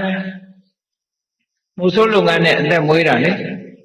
သူကဘာပြောတော့ဆိုသူတည်လို့ရှိရင်တဲ့တွင်းတူးပြီးတော့မမြုပ်နဲ့တဲ့မြေကြီးပေါ်ဒီတိုင်းမှောက်ချထားလိုက်သူကသူရဲဝင်သွားပါမယ်လို့ပြောတယ်ဆိုလိုတာကသူကအကုသိုလ်တွေလုပ်နေတာသူတည်ရင်တော့အောက်ပဲသွားမှာပဲလို့ပြောတဲ့သဘောပဲဟုတ်ကဲ့မိုက်တဲ့လူကလည်းအဲ့ဒါလောက်ထိအောင်မိုက်သွားတာနော်ပြင်ဖို့မစင်စားဘူးမြေကြီးတဲ့ရဲဝင်သွားမယ်တဲ့အဲ့တော့တွေ့တာမှုတွေကိုတစ်ခုပြီးတစ်ခုဖြည့်ရှင်းပြီးတော့သွားရမယ်ဒီဘဘောတွေ့တာသလားဒီဘဘောတွေ့တာကိုဖြုတ်ရမယ်သာမယာဘောတွေ့တာရင်လည်းတွေ့တာမှုမရှိအောင်ဖြုတ်ရမယ်ပစ္စည်းဥစ္စာတွေဘောတွေ့တာလားတွေ့တာမှုတွေကိုဖြုတ်ရမယ်တစ်ခုချင်းဖြုတ်သွားအောင်တွေ့တာမှုဆိုတာအလွန်ဆန်းတဲ့ဆိုးတယ်နော်ဒိဋ္ဌဆိုတဲ့ယန္တပါအကြောင်းအားလုံးကြားဖို့နေကြတာပဲသူညီမကနေပြီးတော့သင်္ကန်းကိုကောင်းမွန်မွန်ရက်လုပ်ပြီးတော့ချော်ချော်လေးရက်ပြီးတော့ပေးလိုက်တဲ့သင်္ကန်းလေးမနေ့ကျတော့ဝတ်မယ်ဆိုပြီးတော့အားတင်းထားမဝတ်ရသေးလို့ညကျတော့အစာမကြေတဲ့ယောဂနဲ့ပြန်တော်မူဒီသင်္ကန်းလေးပေါ်မှာဆွဲပြီးတော့တန်းဖြစ်နေတယ်ဒီတွေ့တာမှုကဘလောက်ဆိုးတယ်ဆိုတာတိလားရှိတဲ့ယဟန်တော်အဲ့ဒီယဟန်ကတရားဓမ္မတွေကျင့်ကြံကြိုးကိုအားထုတ်နေတဲ့ယဟန်သို့သောအတွေ့အတာသွားပြီးတော့တွေ့တာမိသည့်အတွက်ကြောင့်တန်းသွားဖြစ်တယ်အဲ့ဒီလိုတန်းသွားဖြစ်တော့သိသွားပြီဆိုရင်ဘုန်းကြီးတစ်ပါးပြန်တော်မူလို့ရှိရင်အဲ့ဒီဘုန်းကြီးပိုင်တဲ့ပစ္စည်းဒီမတ္တတဏကလို့ခေါ်တယ်တည်တဲ့ပုဂ္ဂိုလ်ရဲ့ပစ္စည်းဒီတန်ခိကဖြစ်တယ်တန်ဃာတွေအားလုံးပိုင်ဆိုင်တယ်အဲ့တော့တန်ဃာတွေကဒိဋ္ဌယဟန်တော်ပြန်တော်မူသွားပြီပေါ့သူသင်္ကန်းလေးကြံရတဲ့အဲ့ဒီသင်္ကန်းကိုဝေပန္တိကပြုမယ်ဆိုတော့အဲ့တန်းကစိတ်ဆိုးလိုက်တာလေငါသင်္ကန်းဘာလို့ယူရမှာတော့ငါသင်္ကန်းဘာလို့ယူရမှာတော့ကြည့်တွေ့တာကိုအကြောင်းပြုပြီးဒေါသပါဖြစ်အဲ့ဒါကိုမြတ်စွာဘုရားကကြားလို့အဲ့ဒီသင်္ကန်းကိုမဝေဘာညာနဲ့အောင်ထားလိုက်အောင်9ရက်ဆိုတော့သူသင်္ကန်းလေးပေါ်မှာသူအေးဆေးဆေးနေတက်တန်းစိတ်တော့9ရက်ပဲသူကအသက်ရှည်တာကို9ရက်ပြည့်တဲ့အခါကျတည်ပြီးတော့အေးဆေးဆေးအတွေ့အတာလွတ်တဲ့တာဝရိန္ဒနတ်ပြည်သူရောက်သွားတယ်တဲ့သူ့ရဲ့သီလဆွမ်းအားကြောင့်တာဝရိန္ဒနတ်ပြည်ရောက်သွားတွေ့တာကသီလရဲ့အရင်လက်ဦးသွားပြီးတော့တန်ဘဝရောက်သွားတာကြောက်เสียအလွန်ကောင်းတယ်ဒါကြောင့်မို့အတွေ့အတာမထားပါနဲ့လို့ပြောပြရမယ်မတွေ့စေနဲ့တော့တွေ့ရင်အိမ်မောကမဆင်းဘူးဆိုဟုတ်တယ်ပစ္စည်းလည်းမတွေ့စေနဲ့ဘာမှမတွေ့စေအောင်ကိုလည်းမတွေ့အောင်တတိထားရမယ်နော်တွေ့တာမှုဆိုတဲ့ဒီနိကံတိဟာအလွန်ဆိုးတယ်သောတာပန်ပုဂ္ဂိုလ်ဖြစ်အောင်တော့ဟုတ်အထက်မရောက်နိုင်ဘူးအတွေ့ရှိလို့ရှိရင်တွေ့တယ်ဆိုတာဆွဲထားတာပဲလေဆွဲထားရင်ဒီနေရာပဲပြန်လာမှာပေါ့ကြည့်ဗေမိသာရမင်းကြီးဆိုတာလူတွေကြားဖို့နေတာအားလုံးဗေမိသာရမင်းကြီးဟာဖះနဲ့တွေ့ချင်းပထမဆုံးအချိန်ဖះကြွလာတဲ့အချိန်တွေ့ချင်းတရားဓမ္မနာတော့သောတာပန်ဖြစ်သွားတယ်ဝေလူဝဥယျာဉ်ကြီးနဲ့ကျောင်းတော်ကြီးကိုဆောက်လုပ်လှူဒန်းထားသူဖြစ်တယ်ရသက်ပံလည်းမြတ်စွာဘုရားကိုကိုယ်ွယ်စိတ်ကပ်သွားတဲ့ပုဂ္ဂိုလ်ကံကောင်းအကြောင်းမလားလို့နောက်ဆုံးမှာထောင်သွင်းကျင်းချခံပြီးထောင်ထဲမှာလုံးကြံတပ်ဖြတ်ခံလိုက်ရတယ်လုံးကြံတပ်ဖြတ်မှုအကြောင်းတော့သောတာပန်ဖြစ်နေသည့်အတွက်ကြောင့်သူကကောကတွေဒုက္ခတွေမဖြစ်ပါဘူးအဲ့ဒီအတွေ့အတာလေးကသူကအထက်နတ်ပြည်တွေဖြစ်နိုင်ရဲ့သားနဲ့ဘာသွားဖြစ်တယ်ဆိုစတုမာရိနတ်ပြည်ကဝိသောနတ်မင်းကြီးရဲ့အချမ်းအယံနတ်ဘလူးကြီးတဲ့မှာသွားဖြစ်တယ်ဒီအောက်တန်းကြဟုတ်ကဲ့စတုမာရိနတ်ဘုံဆိုတာနတ်ပြည်6ထပ်မှာအောက်ကျဆိုနတ်ဘုံလေအဲ့ဒီနတ်ဘုံတော်မှာနတ်မင်းကြီးထဲမှာမဖြစ်ဘဲနဲ့လူတို့ကလူမင်းဖြစ်ပါလေတဲ့နဲ့နတ်ထဲမှာကျတော့နတ်မင်းမဖြစ်ဘဲနဲ့နတ်မင်းရဲ့အစေပါသွားဖြစ်ဖြစ်သနဝတ္တပလို့ခေါ်တယ်သူနာမည်အာလဝကတို့နဲ့တရမ်းနဲ့ပေါ့အာလဝကတို့ပုံနကတို့နဲ့တရမ်းနဲ့နတ်ပြည်လူစစ်ဘုကြီးသွားဖြစ်တယ်။ဘာဖြစ်လို့အဲ့လိုဖြစ်တာတော့ဆိုအဲ့ဒီဘဝကိုသူတွဲတာအရင်တော့ကလည်းအဲ့ဒီဘဝမှာဖြစ်ခဲ့တယ်9 ကြိမ်ဖြစ်ခဲ့ဘူးတဲ့အဲ့ဒီဖြစ်ခဲ့ဘူးတဲ့နေရာကိုစိတ်ကပြန်ညွတ်တာစိတ်ကနေကြတော့တွဲတာလိုက်သည့်အတွက်ကြောင့် အထက်နတ်ပြည်တွေမှာမဖြစ်ဘဲနဲ့အောက်နတ်ပြည်မှာပဲပြန်ဖြစ်တယ်အဲ့တော့လူဆိုတာပြန်ပြီးတော့မွေးရတယ်နော်တတိထားဒါတော့ဟုတ်မှာပဲဥက္ကံနေတဲ့လူကလည်းဥက္ကံမဲ့တွေ့မဲ့ထင်နေကြည့်ရတာဟုတ်ကဲ့ဒီတွေ့ရင်တော့ဒီပဲပြန်ဖြစ်ဖို့ရတာပေါ့အတွေ့အတာရှိနေဒီမှာပဲပြန်ဖြစ်တတ်တယ်နော်အကုသိုလ်တွေကြီးမရှိဘူးဆိုရင်ကုသိုလ်ကလည်းကြီးမရှိဘူးဆိုရင်ဒီမှာပဲပြန်ဖြစ်တတ်တယ်အဲ့ဒီအတွေ့အတာရဲ့သဘောဒါကြောင့်အတွေ့အတာကိုတစ်ခုချင်းဖြုတ်ပါမိဘပေါ်တွေ့တာတဲ့စိတ်ငဲတဲ့စိတ်မထားပါနဲ့သားသမီးတွေပေါ်မှာတွေ့တာတဲ့စိတ်ငဲတဲ့စိတ်မထားပါနဲ့ပစ္စည်းဥစ္စာတွေပေါ်မှာတွေ့တာတဲ့စိတ်ငဲတဲ့စိတ်တွေမထားပါနဲ့တဖြည်းဖြည်းဖြုတ်သွားလိုက်ပြီးတော့လူဘုံလူဘဝတွေ့တာတဲ့စိတ်မထားပါနဲ့ဒီတဲ့ကောင်းတဲ့ပေါ်မှာရွှေ့လိုက်စမ်းပါလူဆိုတာပစ္စည်းတွေဝယ်တဲ့အခါမှာရွေးတယ်မဟုတ်လားပစ္စည်းတွေဥမာ3-4မျိုးတွေ့လို့ရှိရင်ရေးတယ်ဒါလေးရတာကောင်းသားပဲပထမရွေးလိုက်တယ်နောက်ဟိုဟာလေးမြင်တော့ဟိုဟာလေးကဒါတဲ့ကောင်းတယ်ဆိုတော့ရွေးတော့ပြန်ပြောင်းပြီးတော့မယူဘူးလားပစ္စည်းတွေပြောင်းပြီးတော့ယူတယ်လို့ပဲအခုလဲစိတ်လေးကိုပြောင်းပေးတယ်လူဘုံနဲ့စတုမာတဲ့နတ်ဘုံကကောင်းတယ်လူဘုံကအတွေ့အတာတွေကိုဖြုတ်လိုက်ပါလူပြန်မဖြစ်ချင်စမ်းပါနဲ့နတ်ဖြစ်အောင်ကြိုးစားပါဟောအတွေ့အတာကနတ်ပြည်ပဲရောက်သွားတခါနတ်ပြည်မှာလဲစတုမာတဲ့နတ်တဲ့တာဝရိန္ဒာကပို့ချမ်းသာတယ်ဟောတာဝရိန္ဒာပေါ်မှာအတွေ့လေးကိုရွှေ့လိုက်တာဝရိန္ဒာပေါ်တွေ့တဲ့အတွေ့လေးကိုတခါတာဝရိန္ဒာတဲ့ပိုကောင်းတဲ့နတ်ဘုံကယာမနတ်ဘုံရှိတယ်ဆိုတော့ယာမနတ်ဘုံပေါ်တွေ့တာမှုကပြောင်းမသွားဘူးလားပစ္စည်းတွေချထားတဲ့အခါမှာဟုတ်လားတစ်ခုတည်းတစ်ခုကောင်းတဲ့ပုံမှာစိတ်ကရောက်သွားတယ်လို့ပဲယာမကနေတုတိတာကနေနေမာနရတိကနေပရနေမိတဝတဝတိဟောနတ်ပြည်6ထပ်တစ်ခုချင်းပြောင်းပြီးကောင်းတဲ့ကောင်းတာတွေရွေးသွားလိုက်တာနောက်ဆုံးပဲရောက်တော့ဆိုဗြဟ္မပြည်ကပိုကောင်းတာပေါ့ဆိုတော့ကဘာချီပြီးတော့အသက်ရှည်တယ်ဗြဟ္မပြည်ကပိုကောင်းတယ်ဆိုတော့ဗြဟ္မပြည်ကိုလည်းတွေ့တဲ့စိတ်လေးပေါ်လာတဲ့အခါကျတော့သူ့ကိုလည်းပြန်ဖြုတ်တယ်ဗြဟ္မဘုံဆိုတာလည်းပဲတဲ့အသက်ရှည်ပေမဲ့လို့မမြဲဘူးမခိုင်မြဲဘူးတနေ့ကြလို့ရှိရင်ပြောင်းလဲသွားအောင်မှာပဲအဲ့တော့အပြောင်းအလဲမရှိတာဘာလို့ဆိုရင်သက်ကာယនិရောဓခန္ဓာကိုယ်ကြီးလုံးဝချုပ်ငြိမ်းသွားတဲ့နိဗ္ဗာန်ပဲနိဗ္ဗာန်ထိအောင်အတွေ့အထိဖြုတ်သွားပြီးနိဗ္ဗာန်ထိအောင်ပို့ပေးလိုက်အဲ့ဒီပုဂ္ဂိုလ်ဟာတည်ငါတခဏအားဖြင့်ကတော့ကြည်စဉ်းစားကြည့်သူလိုချင်တာဘာဖြစ်သွားတော့ဆိုရင်နတ်ပြည်တွေရောဗြဟ္မပြည်တွေရောဗြဟ္မလိုချင်လာတယ်နောက်ဆုံးကြတော့အဲ့ဒီလိုချင်မှုတွေ့တာမှုတွေအလုံးချုပ်ပြီးတော့ခန္ဓာကိုယ်ကြီးချုပ်ငြိမ်းတဲ့နိဗ္ဗာန်ကိုပို့မပြစ်လိုက်ဘူးလားအဲ့တော့သူ့စိတ်လေးကလွတ်မသွားဘူးလားအတွေ့အတာတွေအလုံးကလွတ်သွားတယ်အဲ့ဒီလွတ်သွားတဲ့အတွေ့အတာဟာတဲ့ယဟန္တာပုဂ္ဂိုလ်ရဲ့စိတ်ဓာတ်မျိုးလိုဖြစ်သွားပါတယ်တဲ့မြတ်စွာဘုရားဟုတ်ကဲ့လားအတွေ့အတာတွေတဖြည်းဖြည်းဖြုတ်သွားလိုက်တာဟာနောက်ဆုံးနိဗ္ဗာန်ထိအောင်ရည်မှန်းချက်ထိအောင်ရောက်သွားပြီးတော့ရောက်ရှိသွားတယ်အဲ့ဒီတွေ့တာမှုတွေဟာ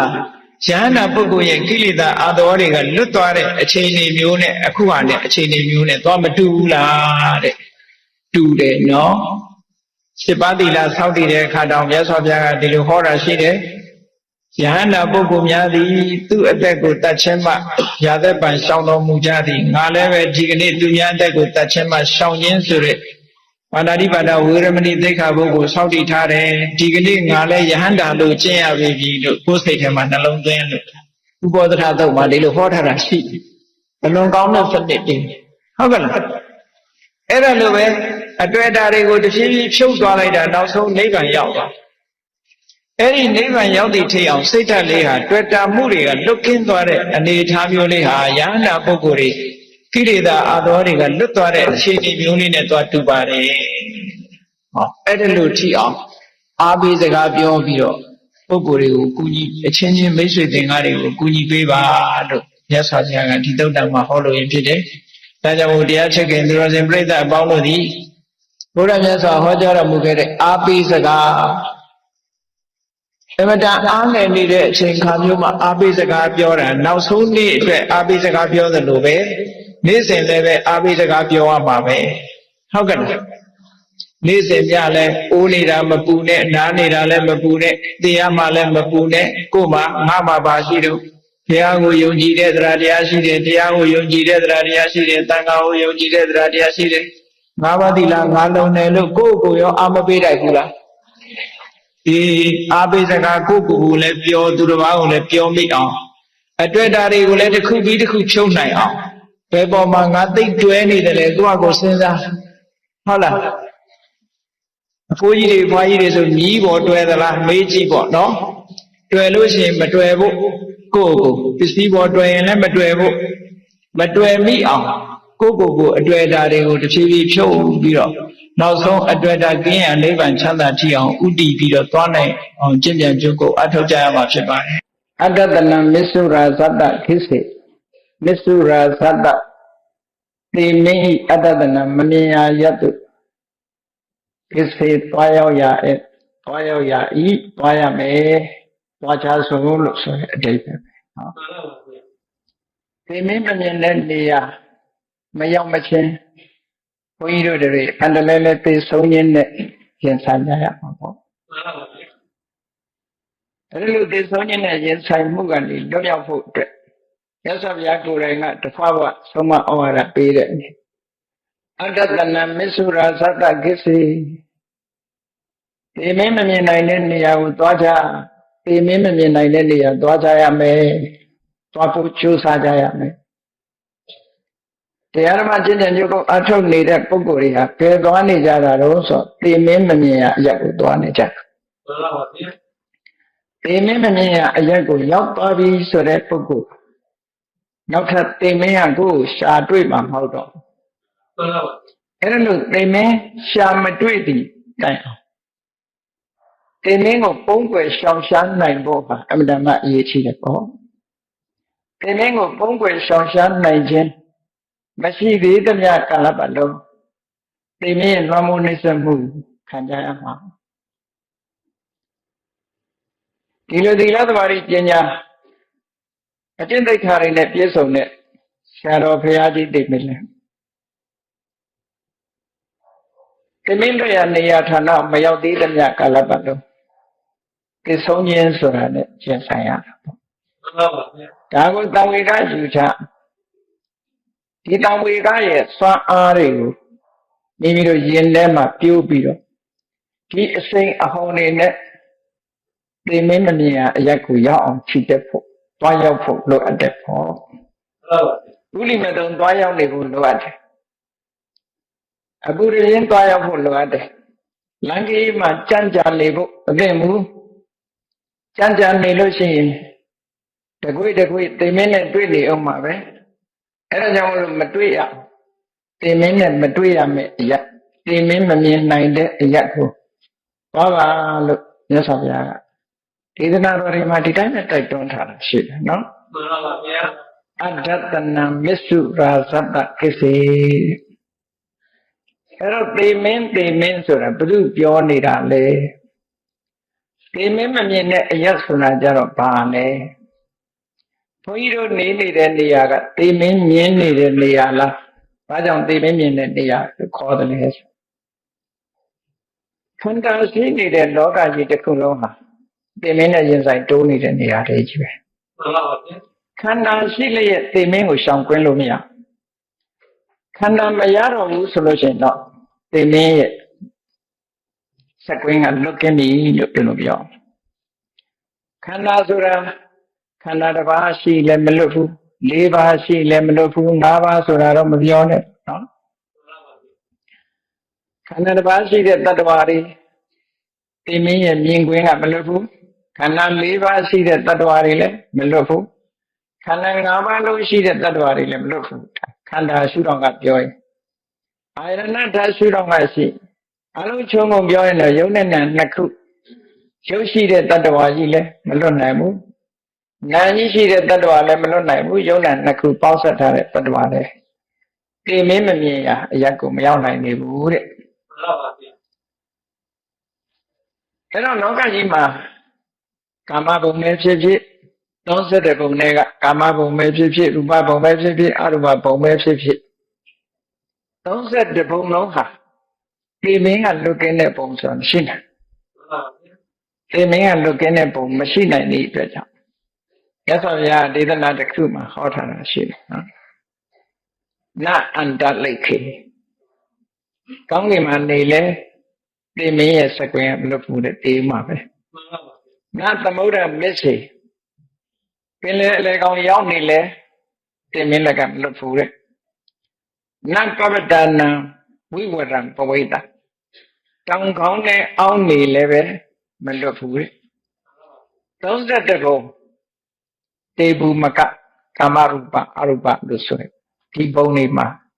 နဝိစတိသောဇဂတိပတိသောတေမင်းလွတ်တဲ့ဘုံဌာနအရဒေတာဆိုတာရှိကိုမရှိဘူးဒီလိုပြောတာအဲ့တော့ကိုယ်ဘယ်နေရာရောက်နေတယ်ဆိုတာကိုကိုစမ်းစစ်ဖို့ပြောတာပေါ့တို့ရောက်နေတဲ့နေရာတေမင်းလွတ်ကင်းတဲ့နေရာဟုတ်ကဲ့လားလို့ဆိုမလွတ်တဲ့နေရာနော်မလွတ်တဲ့နေရာရောက်ယထထိတံနပတဟေယမစ္စုတေခြင်းတရားကတော့မဟုတ်တေမင်းကမနှိမ့်ဆက်နိုင်အောင်ရောက်နိုင်တဲ့နေရာ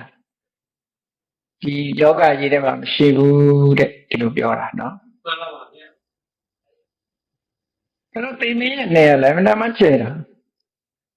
ဒါဖြင့်တေမင်းလွတ်ကင်းတဲ့နေမြေရောရှိရလားလို့ဆိုရှိတယ်လွန်နဲ့တော့မရောက်နိုင်ဘူးတဲ့အဲ့ဒီနေမြေမစ္စုဒေယသူဒုက္ခ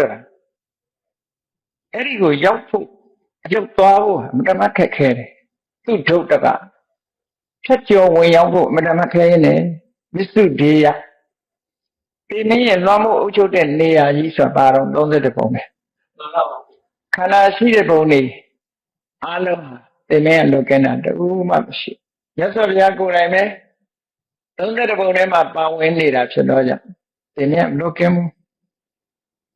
ရှင်သာရိပုတ္တရာရှင်မမောက္ကလ31ပုံထဲမှာရှိနေတဲ့အချိန်ဒီနည်းရဲ့လက်တွင်းကမလုကင်းဘူးတဲ့ဒါတွေကဆင်ញင်စဉ်းစားကြည့်လို့ရတဲ့ကိစ္စဖြစ်ပေါ့နော်မှန်ပါပါဗျာဒါမှမဟုတ်31ပုံထဲမှာဆိုရင်ဒီနည်းရဲ့နှိမ့်ဆက်မှုကလုကင်းတဲ့ပုံဆိုတာမရှိဘူးလို့ဒီလိုဒေသနာတော်အရလည်းမှတ်ကြရတယ်တကယ်လည်းပဲလက်တွေ့အားဖြင့်လည်းပဲလုကင်းတာရှိလုကင်းနိုင်တဲ့ဒီချက်ကျော်ဖို့ကျော်လွန်ဖို့သူ့ပစ္စုဒ္ဒေယလို့ဆိုတဲ့ကာမဘုံရူပဘုံအရူပဘုံတေဂုမကဘုံ3ပါးတော့မဟုတ်31ဘုံခန္ဓာတွေနဲ့ဖွဲ့စည်းထားတဲ့ဒီဘုံကြီးကိုကျော်သွားဖို့ဆိုတာဒါကြီးကိုလွတ်မြောက်အောင်ကျော်ထွက်ဖို့ဆိုတာအမှန်တမ်းခဲနေမစ္စုဒေယသူထုတ်တရခဲရင်လည်းလို့ပြောတာမရောက်နိုင်ဘူးလို့ပြောတာမဟုတ်ဘူးမှန်ပါဗျာခဲရင်လည်းဖြတ်ကျော်ဖို့ခဲရင်လည်းဆိုဒါဖြင့်ဖြတ်ကျော်တဲ့နည်းစနစ်တွေရောမရှိဘူးလားဆိုရှိတယ်ဒီနည်းမမြင်ဟာကိုသွားမယ်ဆိုရင်ဘယ်လိုသွားမလဲ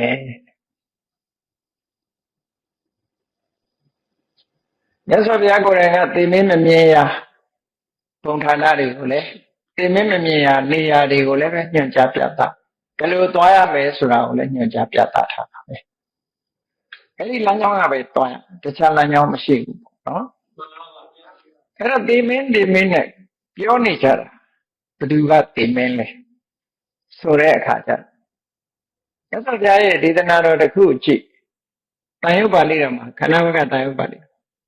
ယောဘိခေရူပတ္တဥပ္ပါဒောဒုက္ခတိတောဥပ္ပါဒောရောဂနံထိတိသရမရဏတ္တပတုပါခန္ဓာရလာတာသိမင်းရလာမှန်ပါပါအဲ့တော့သိမင်းနဲ့ဒီလိုတင်စားပြီးတော့သုံးတဲ့အခါမှာလူတွေကသိမင်းကအပြင်ကလာတာလို့ဒီလိုအောင်မိတ်ကိုရထားတဲ့ခန္ဓာကြီးကသိမင်းကြီးမှန်ပါပါကိုရထားတဲ့ရုပ်ကိုရထားတဲ့ဝေဒနာကိုရထားတဲ့ပညာကိုရထားတဲ့သင်္ခါရကိုရထားတဲ့ဝိညာဏရုပ်ဝေဒနာပညာသင်္ခါရလို့ဆိုတဲ့ဒီခန္ဓာ၅ပါးကိုကသိမင်းကြီးပဲဒါကြောင့်မို့ခန္ဓာ၅ပါးရလာခြင်းဒီပင်လေသရမရဏတ္တပါတုပါဝတဲ့ကိုယ့်ရဲ့ဖားဘက်တော်ကြီးပဲလေသိမင်းကကိုယ်သိမင်းနဲ့ကိုယ်ပဲဟုတ်လားတချို့ကပြောကြသေးတယ်အသက်မမေးနဲ့တဲ့သိမင်းကြားပါမဆို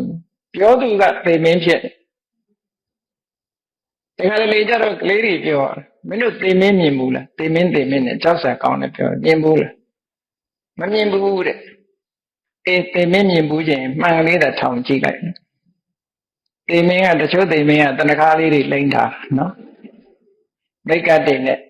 အလှပြင်ထားတာလည်းရှိတယ်တေမင်းဆိုတာတခြားမှဟုတ်မှာမဟုတ်ပဲခန္ဓာ၅ပါးဟာတေမင်းပဲဒါကြောင့်မြတ်စွာဘုရားသုတ်တန်တစ်ခုမှာဟောထားတယ်ဝဋ္ဌကံရူပံဝဋ္ဌကာဝေဒနာဝဋ္ဌကာသိညာဟုတ်ဝဋ္ဌကာသင်္ခါရဝဋ္ဌကံဝိညာဏလို့သူကသက်လက်တတ်တယ်ဒီလက်တည်တတ်တယ်သူကိုယ်တိုင်ကလည်းတည်တတ်တယ်သူများကိုလည်းတတ်သွားတတ်တယ်ဒါကြောင့်မို့လို့ခန္ဓာ၅ပါးကိုသူတတ်သမားလို့ပြောတာအဲ့တော့သိမင်းဆိုတာလည်းသူပဲသူတတ်သမားဆိုတာလည်းသူပဲသိမင်းကတတ်တယ်ဆိုတာသူ့ကိုယ်သူလည်းတတ်တယ်သူများကိုလည်းဆွဲခေါ်ပါတယ်ဆိုပါတော့28ပါးအဲ့ဒီထဲမှာရုပ်စိတ်နိဗ္ဗာန်ရုပ်18မျိုးရှိတဲ့အထက်ဒါဒီလေးပါးကိုအမိပြုပြီးတော့အားလုံးဟာရှိနေတယ်အဲ့ဒီထဲမှာပထဝီဓာတ်ကပြတ်သွားပြီဆိုလို့ရှိရင်ပထဝီဓာတ်တည်သွားပြီဆိုလို့ရှိရင်အာဝတ္တိသောဝါယောဇန်နေယုတ်တွေကိုခေါ်ပြီးတော့သွားတာသူကသူတယောက်တည်းမသွားဘူးနာနေပါခေါ်သွားတာအကောင်ကျန်သွားတယ်လို့ဒီလိုပြောတာနော်ဒါကြောင့်မို့လို့တတ္တသူကဘယ်သူလဲဆိုခန္ဓာ၅ပါးပဲဘယ်သူကတတ်တာလဲဆိုခန္ဓာ၅ပါးတတ်သွားတာပဲသိမင်းကဘယ်သူလဲလို့မေးရင်ခန္ဓာ၅ပါးပဲပေါ့ဒါမို့ယောဘိကွေရူပတ္တဥပါရောဒုက္ခတိတောဥပါရောတို့တွေဘဝမှာရုပ်တရားရလာတာဘာရလာဘာဖြစ်လာတာတော့ဆိုဒုက္ခကြီးဖြစ်လာရောဂနာထိထိခန္ဓာကိုယ်ထဲမှာယောဂရလူတွေကတော့ပြောကြတယ်မသိရှာကြတော့ဘာယောဂမှဖြစ်ဘူးဘာယောဂမှရှိဘူးကျမ်းပါတယ်ကျမ်းပါတယ်မေးလိုက်လို့ရှိရင်ကျမ်းပါတယ်ယောဂမရှိဘူးကြီးပဲပြောတာပဲမေးချပါပြောကြရတာပေါ့နော်ဟုတ်ပါပါဗျာထောင်းနဲ့လုံနိုင်သေးတယ်ဗျာတော့ယောဂမရှိဘူးပဲပြောတာမရှိဘူးတော့မဟုတ်ရှိနေတာယောဂဆိုတာဘယ်သူခေါ်တာတော့ဆိုခန္ဓာ၅ပါးခေါ်တာပဲဒါမို့ယောဂနာထိတိမွေးလာကြတဲ့ယောဂရလာတာအဲ့ဒါကိုယောဂလို့မသိဘူးလေမှန်ပါပါဗျာယောဂလို့မသိဘူးဒီလိုဆိုလာမှယောဂလို့ထင်တာကိုဒါကြောင့်မို့မြတ်စွာဘုရားဟောထားတာလေဘောဂနာထိတိရဲ့ရုပ်ရလာတာဟာရှင်းရှင်းပြောမယ်ဆိုရင်မျက်လုံးရလာတာမျက်လုံးဖြစ်ပေါ်လာတာဟာဒုက္ခဖြစ်ပေါ်လာတာနားဖြစ်ပေါ်လာတာဟာဒုက္ခဖြစ်ပေါ်လာနှာခေါင်းလျှာကိုဖြစ်ပေါ်လာတာဒုက္ခဖြစ်ပေါ်လာယောဂရလာတာဦးခြင်းနဲ့တည်ခြင်းပေါ်လာတာပဲဒီလိုဆိုလိုတာနော်ဒါကမြတ်စွာဘုရားတခင်ကိုရမြတ်ခိုးတော်တယ်ခန္ဓာဝကတန်ရုပ်ပါဠိတော်တွေမှာဟောထားတဲ့စကားတွေပဲခန္ဓာဝကတန်ရုပ်တို့သလရဏဝကတန်ရုပ်ပါဠိတော်တို့ကြည့်မယ်ဆိုလို့ရှိရင်လူသဘာဝတွေကိုကွက်ကွင်းမြတ်စွာဘုရားရှင်းပြီးတော့ဟောတာဒါကြောင့်ယောဂဆိုတာလေတခြားရှာမနေနဲ့ခန္ဓာ၅ပါးရှိရင်ယောဂပဲဥခြင်းသိခြင်းဆိုတာလေတခြားသွားရှာမနေနဲ့ခန္ဓာ၅ပါးဒီဥခြင်းသိခြင်းပဲဒါကြောင့်မို့လို့ခန္ဓာ၅ပါးရထားတဲ့ပုဂ္ဂိုလ်ဟာဘယ်သူမှမသိတဲ့ပုဂ္ဂိုလ်မရှိဘူးတဲ့သိမင်းဆိုတာအစွဲပြူးကြီးနဲ့ပြင်မဲ့ကလာတာမဟုတ်ဘူးတဲ့ကြောက်စရာမကောင်းဘူးသိမင်းကြီးရဲ့ကိုယ်နဲ့တူတူနေတာအမြဲတမ်းနော်မှန်ပါဗျာဖီလိန်ပြင်စင်အလှပြင်လို့မလေးသူကျွေးမွေးထားတာကျွေးမွေးထားတာလေမှန်ပါဗျာကိုကျွေးထားတာပဲအဲ့တော့သိမင်းဆိုတာတခြားမဟုတ်ဘူးဆိုတာဒါဖြင့်ခန္ဓာ၅ပါးမလွတ်သေးတဲ့မြတ်သိမင်းမမြင်ရအရာတို့တွေမရောက်နိုင်ဘူးလို့ဒီလိုပဲမှားမှာပေါ့မှန်ပါဗျာခန္ဓာ၅ပါးဖြစ်ပေါ်နေသေးတဲ့မြတ်သိခြင်းတရားနဲ့ရင်ဆိုင်ရမယ်ပေါ့ဘဝဆိုတာခန္ဓာကြီးဆိုတာတေချာစဉ်းစားကြည့်လိုက်ကိုယ်ခန္ဓာကိုယ်လေးကိုပြန်ကြည့်မယ်ဆိုရင်သုတ္တန်တစ်ခုမှာမြတ်စွာဘုရားဟောထားတယ်အဋ္ဌိနံနဂရံကတံမန္တလောဟိတလေးပနံလူ့ဘဝကိုပုံဖော်ထားပုံလေးကိုကြည့်ဒီ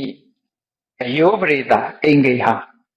အဋ္ဌိနံနဂရံကတံဆိုအယောပရိသစကလတံပေါ့လူခန္ဓာကိုယ်ကတကယ်ကိုအယောပရိသရှင်နဲ့အိမ်ဆောက်ထားလို့ရှိရင်အိမ်မှာလဲနော်တိုင်နေ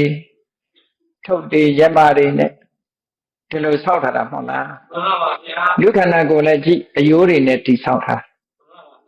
အယိုးတွေအမာခံပြီးတော့ပြင်မကအယိုးတွေတစ်ခုနဲ့တစ်ခုပြုတ်ထွက်မသွားအောင်အကျော်တွေတို့အမားမြင်တွေတို့ဒါတွေနဲ့ပြုတ်ပြီးတော့ပြင်မကအရေပြားလေးနဲ့အုပ်ပေးထားအထက်ထဲကျတော့ဘာတွေထည့်ထားတော့တမိုးရှိတာတွေညာထည့်ထားတယ်မအောင်မိတ်လေးနဲ့ယထစရာသမစ္ဆုသမာနောမခောသဩဟိတောအဲ့ဒီအယုပရိသအင်္ဂေဟာကြီးဟာအထက်ထဲမှာဘာတွေရှိတုံးဆိုပူခြင်းသဘောရှိတယ်တိမ်မင်းကလည်းအဲ့ဒီအိမ်ထဲမှာပဲနေတာပဲဒီထဲမှာ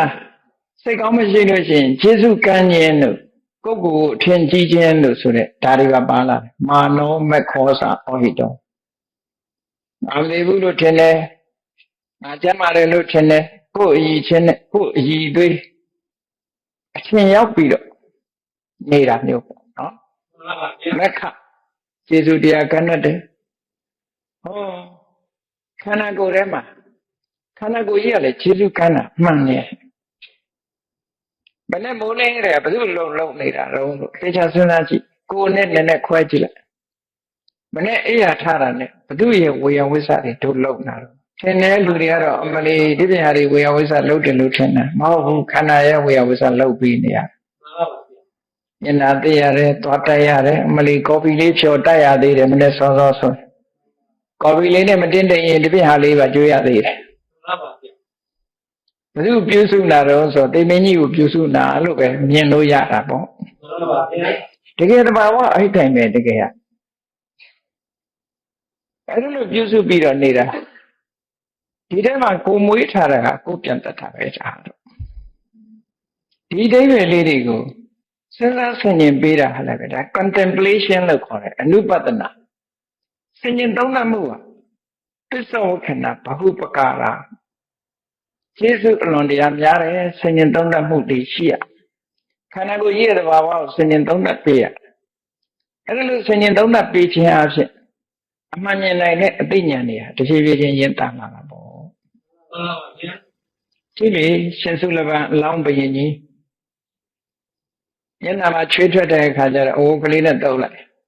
က်ပြီးတော့ဒီခန္ဓာကိုယ်ကြီးကြောင့်အမှန်တန်ဖြူပွေးတဲ့အိုးကလေးကညစ်ပေသွားပါလားဒီဆင်ញင်မှုလေးကရှင်စုလပန်ဘဝမှာဝိပဿနာဉာဏ်ရဖို့အတွက်ကြီးမားသောအထောက်အကူတစ်ခုဖြစ်သွားတယ်လေမှန်ပါဗျာမြတ်စွာဘုရားကိုယ်တိုင်ကဘဝပိုင်းလေးပေးပြီးကမ္မထာရှုခိုင်းတာအဲ့ဒါနဲ့ဆက်ပေးတာပဲမှန်ပါဗျာအဲ့ဒါနဲ့ဆက်ပေးလိုက်တာဒါကြောင့်မို့ဘုရားကဘဝပိုင်းလေးပေးလိုက်တာကတမာတိထူထောင်မှုပေးတာတမာတိထူထောင်ပြီးတော့ဝိပဿနာကူးတဲ့အခါမှာလည်းပဲဒီဘဝပိုင်းလေးပေါ်မှာရှုမြင်သုံးသပ်ခဲ့တဲ့ contemplation ပေါ့နော်အဲ့ဒါကအထောက်အကူဖြစ်စေတာဒီတစ်ချိန်တစ်ခါဖြစ်ခဲ့ရတဲ့ဒီအသိဉာဏ်လေးကပျောက်ပြယ်သွားတာမဟုတ်ပျောက်ပြယ်ပြီးတော့မတော့ပျောက်ဆုံးသွားတာမဟုတ်ခုခေတ်လို့ဆိုရင် online ဖြစ်သွားနော် online ဖြစ်နေတယ်ပျောက်ပြယ်မသွားဘူးဒါကြောင့်မို့လို့ဆင်ញင်သုံးသပ်မှုကမတ္တမအရေးကြီးတယ်ဆင်ញင်သုံးသပ်ပြရမယ်ကိုယ့်ကိုအမှတ်တမဲ့မနေနဲ့မှန်လေးကြည့်ပြီးရင်လှတယ်လို့မတွေးနဲ့မှန်လေးကြည့်အော်ငါအိုသွားပြီငါယောဟာမနေတကနဲ့မတူဘူးလို့ဒီလိုဆင်ញင်သုံးသပ်ပေးလို့ရှိရင်တနေ့တစ်ချိန်ကျတော့ဝိပဿနာဉာဏ်ရဲ့အထောက်အကူတွေအများကြီးဖြစ်မှာပဲမှန်ပါဗျာဒီရှင်စုလပန်ဖြစ်ပုံလေးဟာဒါတကယ်ဆာလာပေးလာစကားတစ်ခုပဲဘဝပိုင်းလေးပေးတာကဩရတကတိုင်းရှုကိုပေးတာဒီအိဗယ်ကဘယ်မှာထင်ရှားလဲလို့ဆိုရင်ရှင်စုလပန်ရဲ့အတိတ်ဝတ္ထုတွေကိုဖော်ပြတဲ့နေရာမှာသူဟာအတိတ်ဘဝတုန်းကဩရတကတိုင်းပေါ်မှာလေ့ကျင့်လုပ်ခဲ့တယ်အဲ့ဒါနဲ့ဝါသနာပါဠိဆိုတာမြတ်စွာဘုရားဆက်ပေးကျမ်းန်ပုဂ္ဂိုလ်တွေကတော့မမြင်နိုင်ဘူးပေါ့မှန်ပါဗျာမြတ်စွာဘုရားရဲ့အာတယနုတယဉာဏ်တရားတွေရဲ့အတွင်းစရက်မာလာတဲ့အစွဲဒါတွေကိုမြတ်စွာဘုရားကတော့နဲ့ချွတ်ချွတ်သိတော့သူ့အတွက်ကမ္မထမ်းရှာတဲ့အခါဟောဩရတကတိုင်းနဲ့တမာရီထူထောင်ပေးမယ်ကမ္မထမ်းအချက်စပြီးတဲ့အခါမှာ ဟောဒီဘဝလေးတုတ်ပြီးတော့ဘဝလေးကနေပြီးတော့ခန္ဓာကိုယ်ရဲ့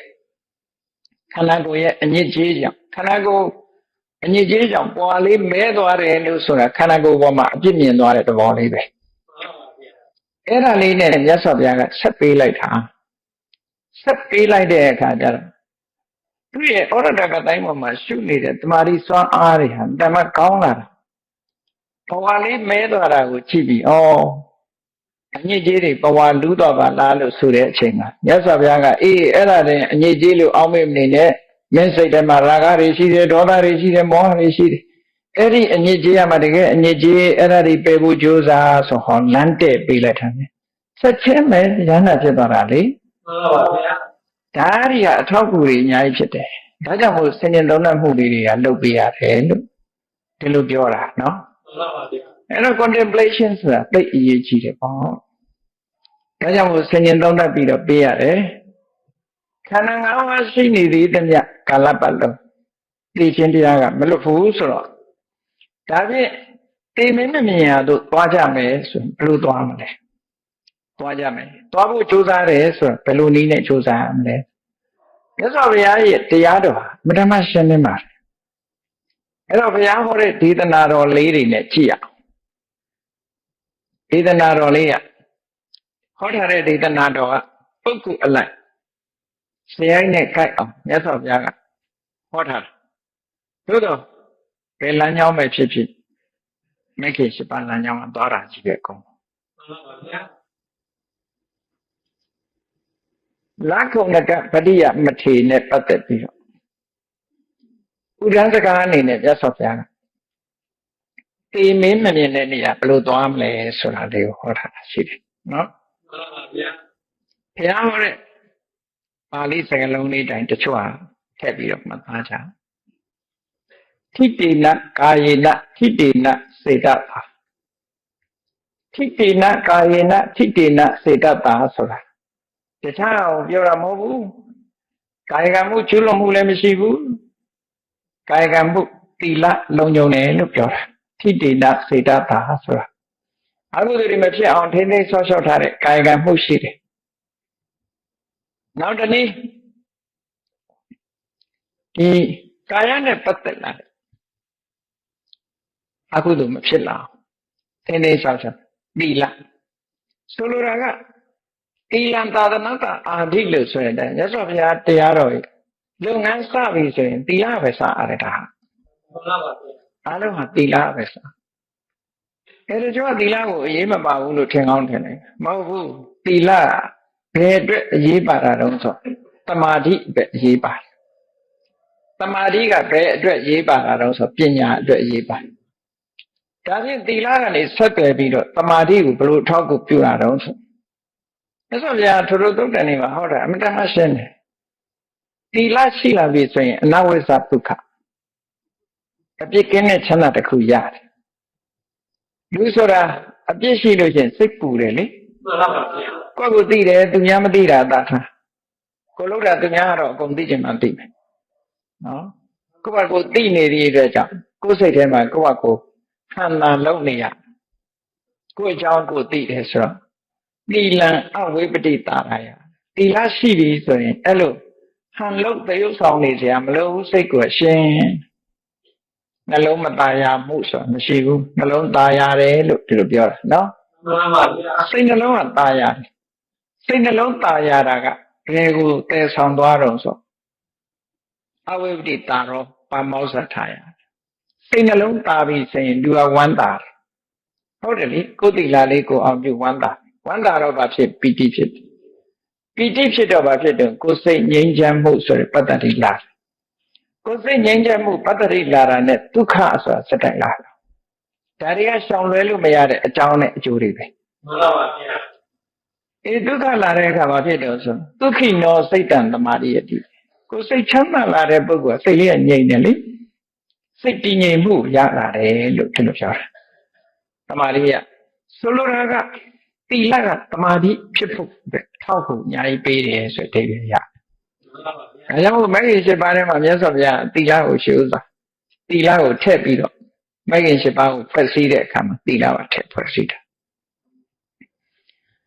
တမာရိရလာရင်တမာရိကဘာကိုဖြစ်စေတာလို့ဆိုတမာရိရှိပြီဆိုရင်တမာဟိတောယထာဘူတံဇာနာတိပတ္တိယထာဘူတဉာဏတဒနာအမှန်မြင်မှတွေ့တာမှုဆိုပဲလို့ရတယ်အမှန်မမြင်သေးသမျှအမှားနဲ့တွေ့နေအောင်ပါပဲဒါကြောင့်မို့လို့တမာရိရှိလာပြီဆိုရင်ယထာဘူတဉာဏတဒနာဖြစ်လာရောဒီလိုအထောက်အကူပြုတယ်ဒါကြောင့်မို့သီလဟာအရေးကြီးတယ်လို့ဒီလိုပြောတယ်ကောင်းပြီဒီမှာမြတ်စွာဘုရားကဥဒ္ဒံပါဠိတော်မှာဟောတဲ့ဒီစကားထိတေနကာယေနကိုရိလျောက်အနေနဲ့ကိုချင်းသီလပြည့်စုံတယ်ကိုချင်းသီလပြည့်စုံတယ်ဒါကတစ်ပိုင်းကပြောမယ်ဆိုရင်နံပါတ်1သိမင်းမမြင်ရဘူးသွားဖို့ကြိုးစားပြီဆိုလို့ရှိရင်သီလဝိတ္တုကိုချင်းသီလစင်ကြယ်အောင်ကြိုးစားရမယ်ဒီလိုပြောတယ်ကာယကံဝစီကံစင်ကြယ်အောင်လုပ်ရသီလဝိတ္တုဖြစ်လာထိတေနစေတတာဆိုတာစိတ်တည်ငြိမ်မှုပြောတယ်အဲ့တော့စိတ်တည်ငြိမ်မှုဆိုတဲ့နေရာမှာနှမျိုးရှိတယ်ပေါ့တပ္ပဏကျင့်စဉ်ကျင့်လို့စိတ်တည်ငြိမ်မှုဟာဥပ္ပစာရသမာဓိနဲ့တည်ငြိမ်တာရှိတယ်အပ္ပနာသမာဓိနဲ့တည်ငြိမ်တာရှိတယ်ဥပ္ပစာရသမာဓိအပ္ပနာသမာဓိရလာပြီဆိုလို့ရှိရင်စိတ်တဝိတ္တုစိတ်ဖြူစင်သွားပြီလို့ပြောတာသီလဖြူစင်ပြီးရင်စိတ်ဖြူစင်ဒီနှစ်ခုကိုဒီမှာရည်ညွှန်းပြီးတော့ထိတေနစေတတာတည်ငြိမ်နေတဲ့သမာဓိရှိတဲ့စိတ်ဒီလိုဆိုလို့ရတယ်ပေါ့အဲ့လိုမဟုတ်ဘဲနဲ့ဝိပဿနာကျင့်စဉ်ကိုတိုက်ရိုက်သွားပြီဆိုတဲ့အခါကျတော့ခဏိကသမာဓိနဲ့သွားတာခဏိကသမာဓိနဲ့စိတ်တည်ငြိမ်မှုရအောင်နာဟိခဏိကသမာဓိဝိနာဝိပဿနာနာမတံဘဝတိတဲ့ခဏိကသမာဓိမပါဘဲနဲ့ခဏိကသမာဓိဖြင့်စိတ်တဝိတ္တုဖြစ်အောင်မလုပ်ဘဲနဲ့ဝိပဿနာဆောင်ဖြစ်ဖို့တဲ့ဟုတ်ပါဗျာအပ္ပနာသမာဓိဥပ္ပစာရသမာဓိအပ္ပနာသမာဓိနဲ့စိတ်တဝိတ္တုဖြစ်အောင်လုပ်ရင်လုပ်မလုပ်ဘူးဆိုရင်ခဏိကသမာဓိနဲ့စိတ်တဝိတ္တုဖြစ်အောင်လုပ်အောင်လုပ်မှဝိပဿနာဆိုတာဖြစ်တယ်ဆိုလိုတာကသမာဓိမပါဘဲနဲ့ဝိပဿနာမဖြစ်ဘူးလို့ပြောလိုတာပဲမှန်ပါဗျာထို့သောတုတ်တန်အိမ်မှာလည်းမြတ်စွာဘုရားဟောတယ်လေသမာဟိတောယထာဘူတံဇာနာတိပတ္တိသမာဓိရှိတဲ့ပုဂ္ဂိုလ်ဟာယထာဘူတသိတယ်မြင်တယ်ဉာဏ်ကိုပြောတာသိတယ်ဆိုတာဉာဏ်ရဲ့လက္ခဏာမြင်တယ်ဆိုတာဉာဏ်ရဲ့အစွမ်းဒီနှစ်ခုခွဲခြားပြီးတော့အများအားပြောလို့ရှိတယ်သိတာကဉာဏ်ရဲ့ကိစ္စဉာဏ်ရဲ့လက္ခဏာနော်သိခြင်းကဉာဏ်ရဲ့ကိစ္စသူ့ရဲ့အစွမ်းအစကမြင်တယ်ဒါကြောင့်မို့သိတယ်မြင်တယ်အဲ့ဒီမှာဘယ်နေရာဟောမြတ်စွာဘုရားရဲ့ဒီကျင့်စဉ်ဒီတိုင်းနဲ့သွားတာပဲအကုန်စကားလုံးလေးပြောင်းရင်ပြောင်းမယ်ကျင့်စဉ်တူတူပဲထိတေနကာယေနသီလဝိတ္တုကိုဟောတယ်ထိတေနစေတတာစိတ်တဝိတ္တုကိုဟောတယ်သီလဝိတ္တုစိတ်တဝိတ္တုရှိလာပြီဆိုလို့ရှိရင်ဘာလို့ဒိဋ္ဌံနိသိဏောဥဒဝါတယာနောဧတံတတိဘိက္ခုအဋိဋ္ဌာနောတတိပဒံကျင့်စဉ်တစ်ခုနဲ့ကြိုးစားတဲ့တတိကိုဥတည်ပြီးတော့ပြောတာတတိပဒံဆိုတာတတိတစ်ခုတည်းကိုဆိုလိုတာမဟုတ်ဘူးမဟာတတိပဒနာတုတ်ထဲမှာကြည်အာတာပိတမ္ပဇာနောတတိမှာအရေးကြီးတဲ့အင်္ဂါရပ်တွေဆိုလိုတာကတော့မဂ္ဂင်၈ပါးပါပဲမဂ္ဂင်၈ပါးတွေကကာရပကမဂ္ဂင်ဆိုတာသမာဓိဋ္ဌိရဲ့သမာသင်္ကပ္ပရဲ့သမာဝါယာမရဲ့သမာတတိသမာသမာဓိဒီ၅ခုအလုံးလုံးနေတာဝိပဿနာကျင့်နေရလို့ပြောတာဟုတ်ပါဗျာဝိပဿနာကျင့်နေလို့ရှိရင်ဒီ၅ခုဖြစ်ကိုဖြစ်နေရဒီ၅ခုကအလုံးလုံးတာအလုံးလုံးနေတဲ့အခါမှာတခါတရံသမာဓိဋ္ဌိကလွန်ကဲခြင်းလွန်ကဲမယ်သမာသင်္ကပ္ပကလွန်ကဲခြင်းလွန်ကဲမယ်သမာဝါယာမတို့ဒါတွေကလွန်ကဲခြင်းလွန်ကဲမယ်သမာတတိကတော့လွန်ကဲတယ်လို့မရှိဘူးသမာသမာဓိကလွန်ကဲခြင်းလွန်ကဲလိမ့်မယ်အားလုံးဟန်ချက်ညီညီတခုတည်းလို့ဖြစ်သွားပြီဆိုလို့ရှိရင်ဒါအောင်မြင်ပေါ်ရောက်သွားတယ်လောကုတ္တရမက္ခအဆင့်ရောက်သွားမှာပေါ့ဒီမဂ္ဂင်၈ပါးမှန်ပါဗျာဟန်ချက်မညီသေးဘူးသူကိစ္စသူဆောင်ရွက်နေကြသေးတယ်တစားစီတစ်ခုစီဆောင်ရွက်နေကြသေးတယ်ဆိုရင်တော့ဝိပဿနာမက္ခပုပ္ပပါကမက္ခလို့ခေါ်တာပေါ့ဒါကြောင့်မို့ဒီမှာ ဒီဥဒ္ဒံပါဠိတော်မှာတော့မြတ်စွာဘုရားထိုင်ရင်ဖြစ်စေရပ်နေရင်ဖြစ်စေထိုင်ရင်ဖြစ်စေလျောင်းနေရင်ဖြစ်စေမြည်သည့်ဥရိယာပုံနဲ့ပဲဖြစ်ဖြစ်ဧတံတတိန်ဘိက္ခုဒိဋ္ဌာနောသီလသမารိပြည့်စုံပြီးတဲ့နောက်ဘုံဘုံသီလဝိတ္တုစိတ်တဝိတ္တုရှိပြီးတဲ့နောက်အဲ့ဒီစွမ်းအားတွေယူပြီးတော့ကမ္မထာအာယုန်တစ်ခုပေါ်မှာစိတ်ကိုစူးစိုက်ထားဒါမဟာစိတ်ဆရာတော်ဘုရားကြီးတို့ကျေးဇူးရှင်သတ္တမရန္တိဆရာတော်ဘုရားကြီးတို့ဒါဟောနေတဲ့တရားတွေပဲအကုန်လုံးမြတ်စွာဘုရားဟောထားတဲ့အတိုင်းပဲဟောကြတာပဲเนาะအဲ့ဒါကိုစွစွမြဲမြဲအားထုတ်တဲ့အခါမှာတဲ့ရလကပါလဲဆိုလဘေထပုပ္ပပရိယဝိတေတပုပ္ပပရိယဝိတေတဆို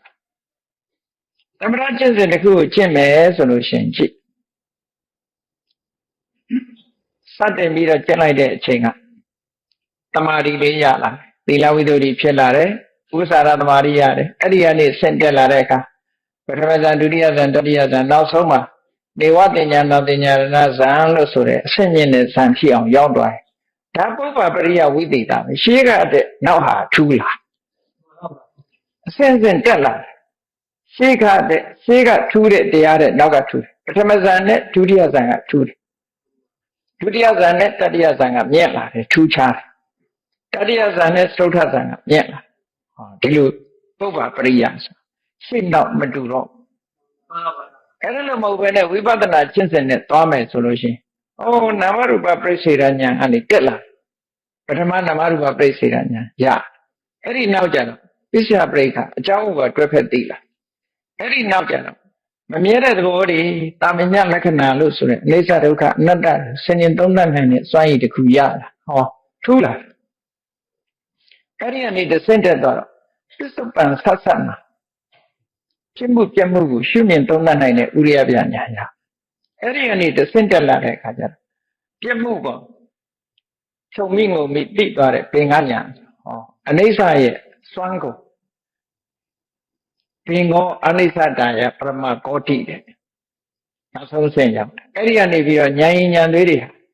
အမြင်တွေထူးခြားလာပြီးတော့ကြောက်စရာကြီးတို့မြင်လာတယ်ဗျာညာအဲ့ဒါအန္တရာယ်များတဲ့အရာကြီးပဲလို့မြင်လာတဲ့အာရိနဝညာညီငွေစရာကြီးပဲညီငွေလာတယ်နေဗိဒညာဒီလိုစိတ်နဲ့နှောင်းနဲ့မတူတစ်ခုနဲ့တစ်ခုထူးလာတာကိုပုပ္ပပရိယဝိသေသလို့ခေါ်တယ်ထူးခြားဖြစ်တယ်တရားထိုင်တဲ့ပုဂ္ဂိုလ်တွေကလည်းဒီလိုပဲထိုင်ကားနဲ့မတူတဖြည်းဖြည်းထူးလာ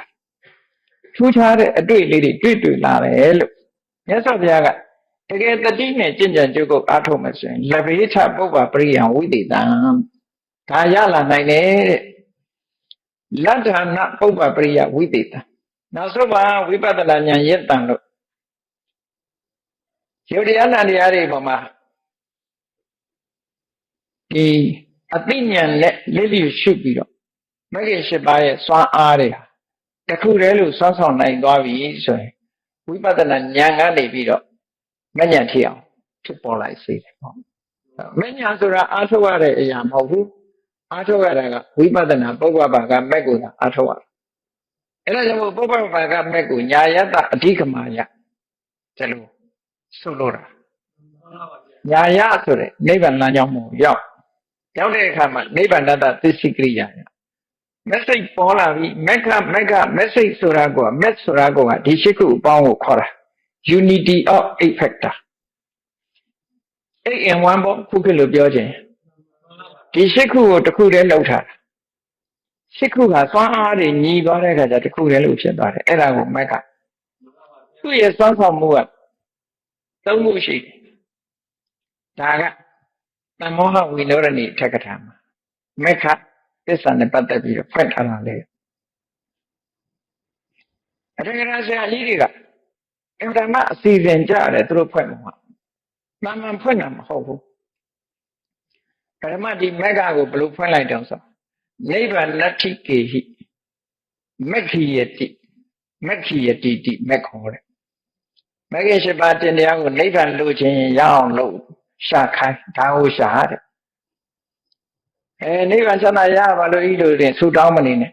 ရှားခြင်းပြီဆိုရင်မဂ္ဂင်7ပါးကိုကိုယ်တဏ္ဍာမှာရအောင်လို့ရှာတဲ့ဒါမက္ခကရှားခြင်းဆိုတဲ့အဓိပ္ပာယ်နဲ့ပြောတာဒါကနိဗ္ဗာန်ရခြင်းသူတွေအတွက်မလုပ်ရမယ်ဆိုတာလမ်းညွှန်မှုပေးတဲ့ဝဆနာထပဲပေါ့စကားလုံးကို definition ပေးတဲ့အခါမှာအစစ်လိုက်ပေးပါပြီးတဲ့အစစ်မြင်သွားပြီဆိုရင်ကဲဟုတ်ပြီနိဗ္ဗာန်လိုချင်လို့ရှာလိုက်ပါတယ်မက္ခရလာပြီနိဗ္ဗာန်ကိုတော့ဘယ်သူကရှာပေးမှာတော့လို့နိဗ္ဗာန်ရှာပေးလက်လူရှာရအောင်မလားလို့ဆိုမဟုတ်ဘူးနောက်ဒုတိယဝိချုကြတာနိဗ္ဗာန်မက္ခတိကဝေတတိတိမေခောတဲ့ဒီရှိခုကပဲနိဗ္ဗာန်ကိုရှာပေးပါတခြားလို့တော့ရှာမှာမဟုတ်ဘူးနော်ဒီရှိခုကသူရှာမှာကိုကဒီရှိခုသာရအောင်ရှာလို့ဒီရှိခုကမကျိုးအဖြစ်လာရင်သူကရှာသွားမှာဒါဖြင့်ရှာတဲ့အခါကျတော့ဘယ်လိုရှာတာတုံးလို့ဆိုတော့ကိလေသာမာရင်တော့နိဗ္ဗာန်ကိစ္စတိတိမေခောတစ်ဖက်ကကိလေသာတွေကိုဖယ်ရှားပြလိုက်ပြီးနိဗ္ဗာန်ကိုပို့ပေးလိုက်တာဒါသူရှာဖို့ရှာနေတယ်ဒါကအစစ်မြင့်တဲ့ဝိချုံနောက်ဆုံးဟာကနော်မှန်ပါဗျာအဲ့တော့အစဉ်30နဲ့ပြထားတာဒါအမှတ်တမဲ့ရေးတဲ့စကားလုံးမဟုတ်ဘူးတည်တည်ချာချာဖွင့်ဆိုထားတဲ့စကားလုံးတစ်ခုပဲဒါကြောင့်မို့လို့ပုဗ္ဗပရိယဆိုရှေ့နဲ့နောက်နဲ့မတူတဲ့ထူးခြားတဲ့တရားတို့တရားမြတ်တွေလက္ခပုဗ္ဗပရိယဝိသေသအဲ့ဒါတွေရလာလို့ရှိရင်ဘာဖြစ်လဲတဲ့အဋ္ဌတနမစ္ဆုရာဇတခေစေဒီမင်းမမြင်ရရောက်သွားပြီတဲ့အဲ့ကြိုင်နိဗ္ဗာန်နဲ့တွေ့သွားပြီဆိုရင်ဒီမင်းမမြင်ရရောက်သွားပြီခန္ဓာ၅ပါးမရှိတော့တဲ့နောက်မှာဆိုရင်ဒီအရတ္တမေအရတ္တဖို့ရလိုက်တာနဲ့နောက်ထပ်ခန္ဓာ၅ပါးဆိုမလာတော့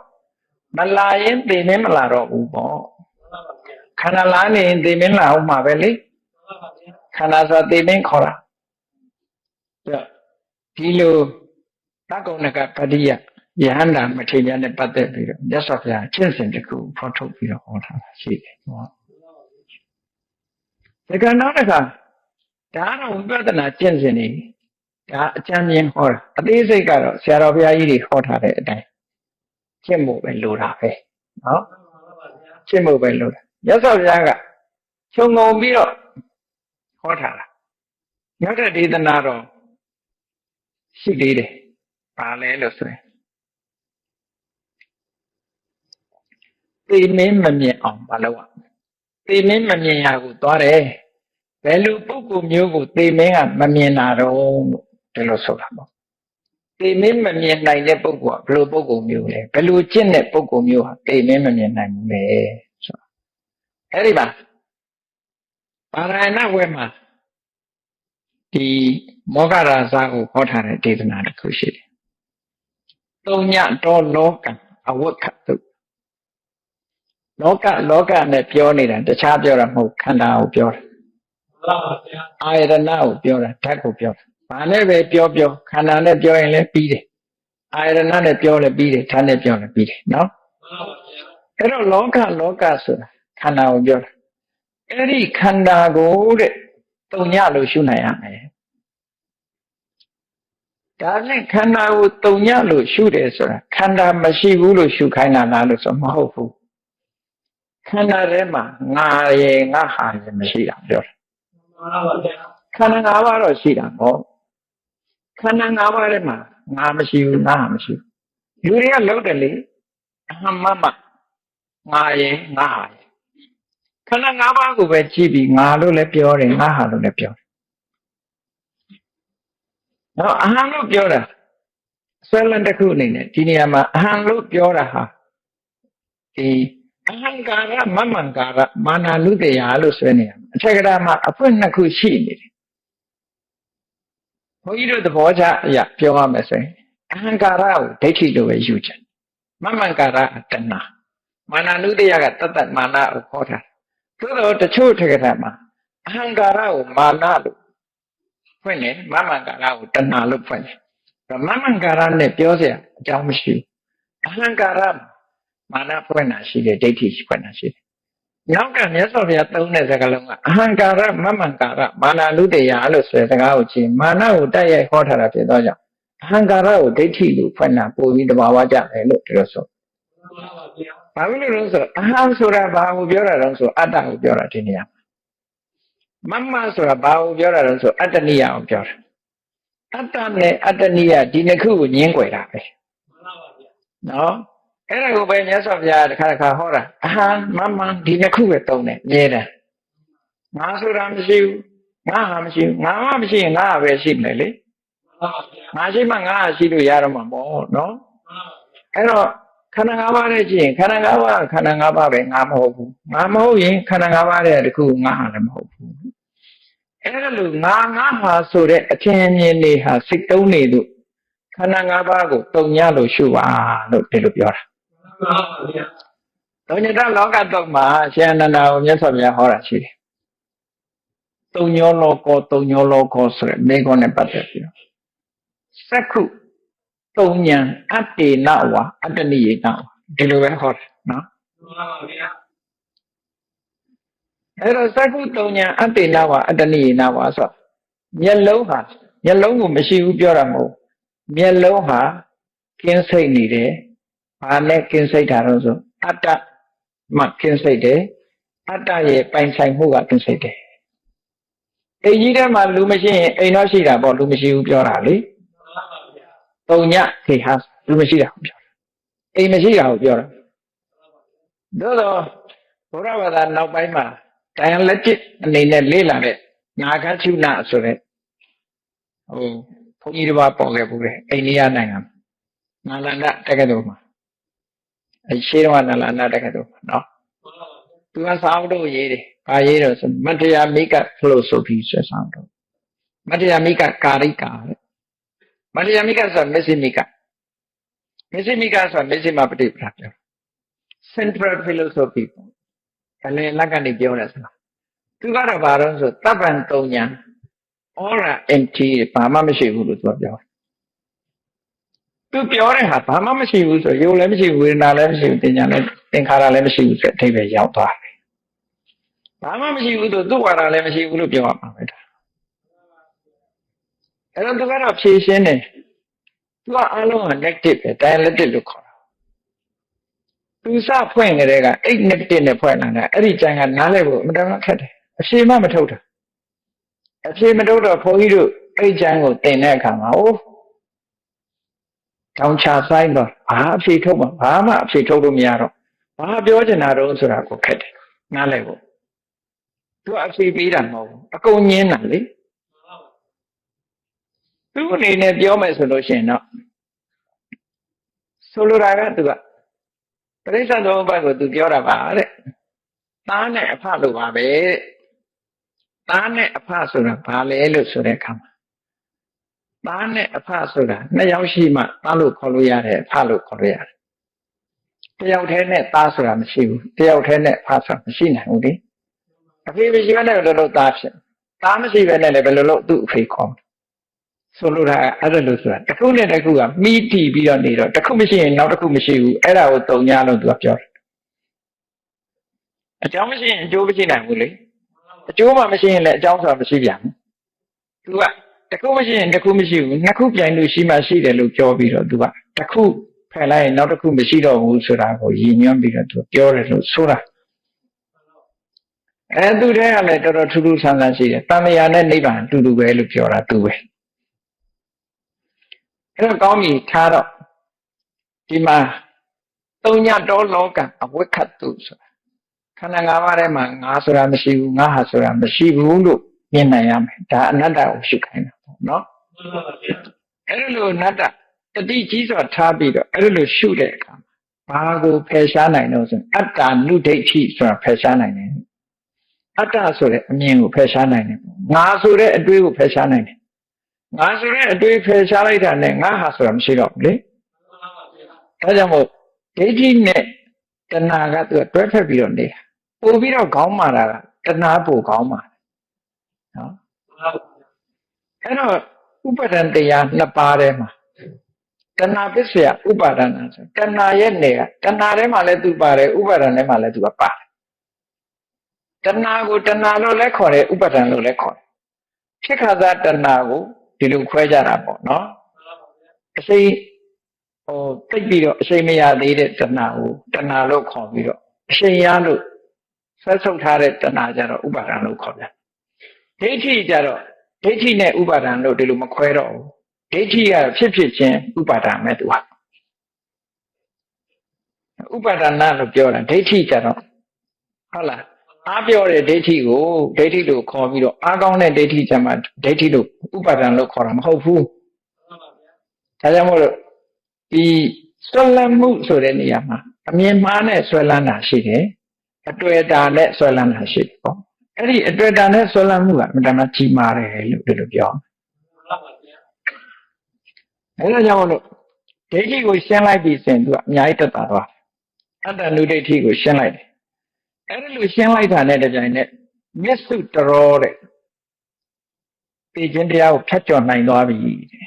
ငါဟာလို့ဆိုတာမရှိတော့ဘူးငါဆိုတာမရှိတော့ဘူးလို့ပိုင်ပိုင်နိုင်နိုင်သိလိုက်တာနဲ့တကြိုင်နဲ့သိခြင်းတရားကိုဖြတ်ကျော်သွားနိုင်အဲ့ဒါလို့လောကကြီးကိုတုံညလို့အနတ္တရှုမြင်သုံးသပ်မှုဒါအနတ္တတစ်ခုတည်းဥတည်ခေါ်လို့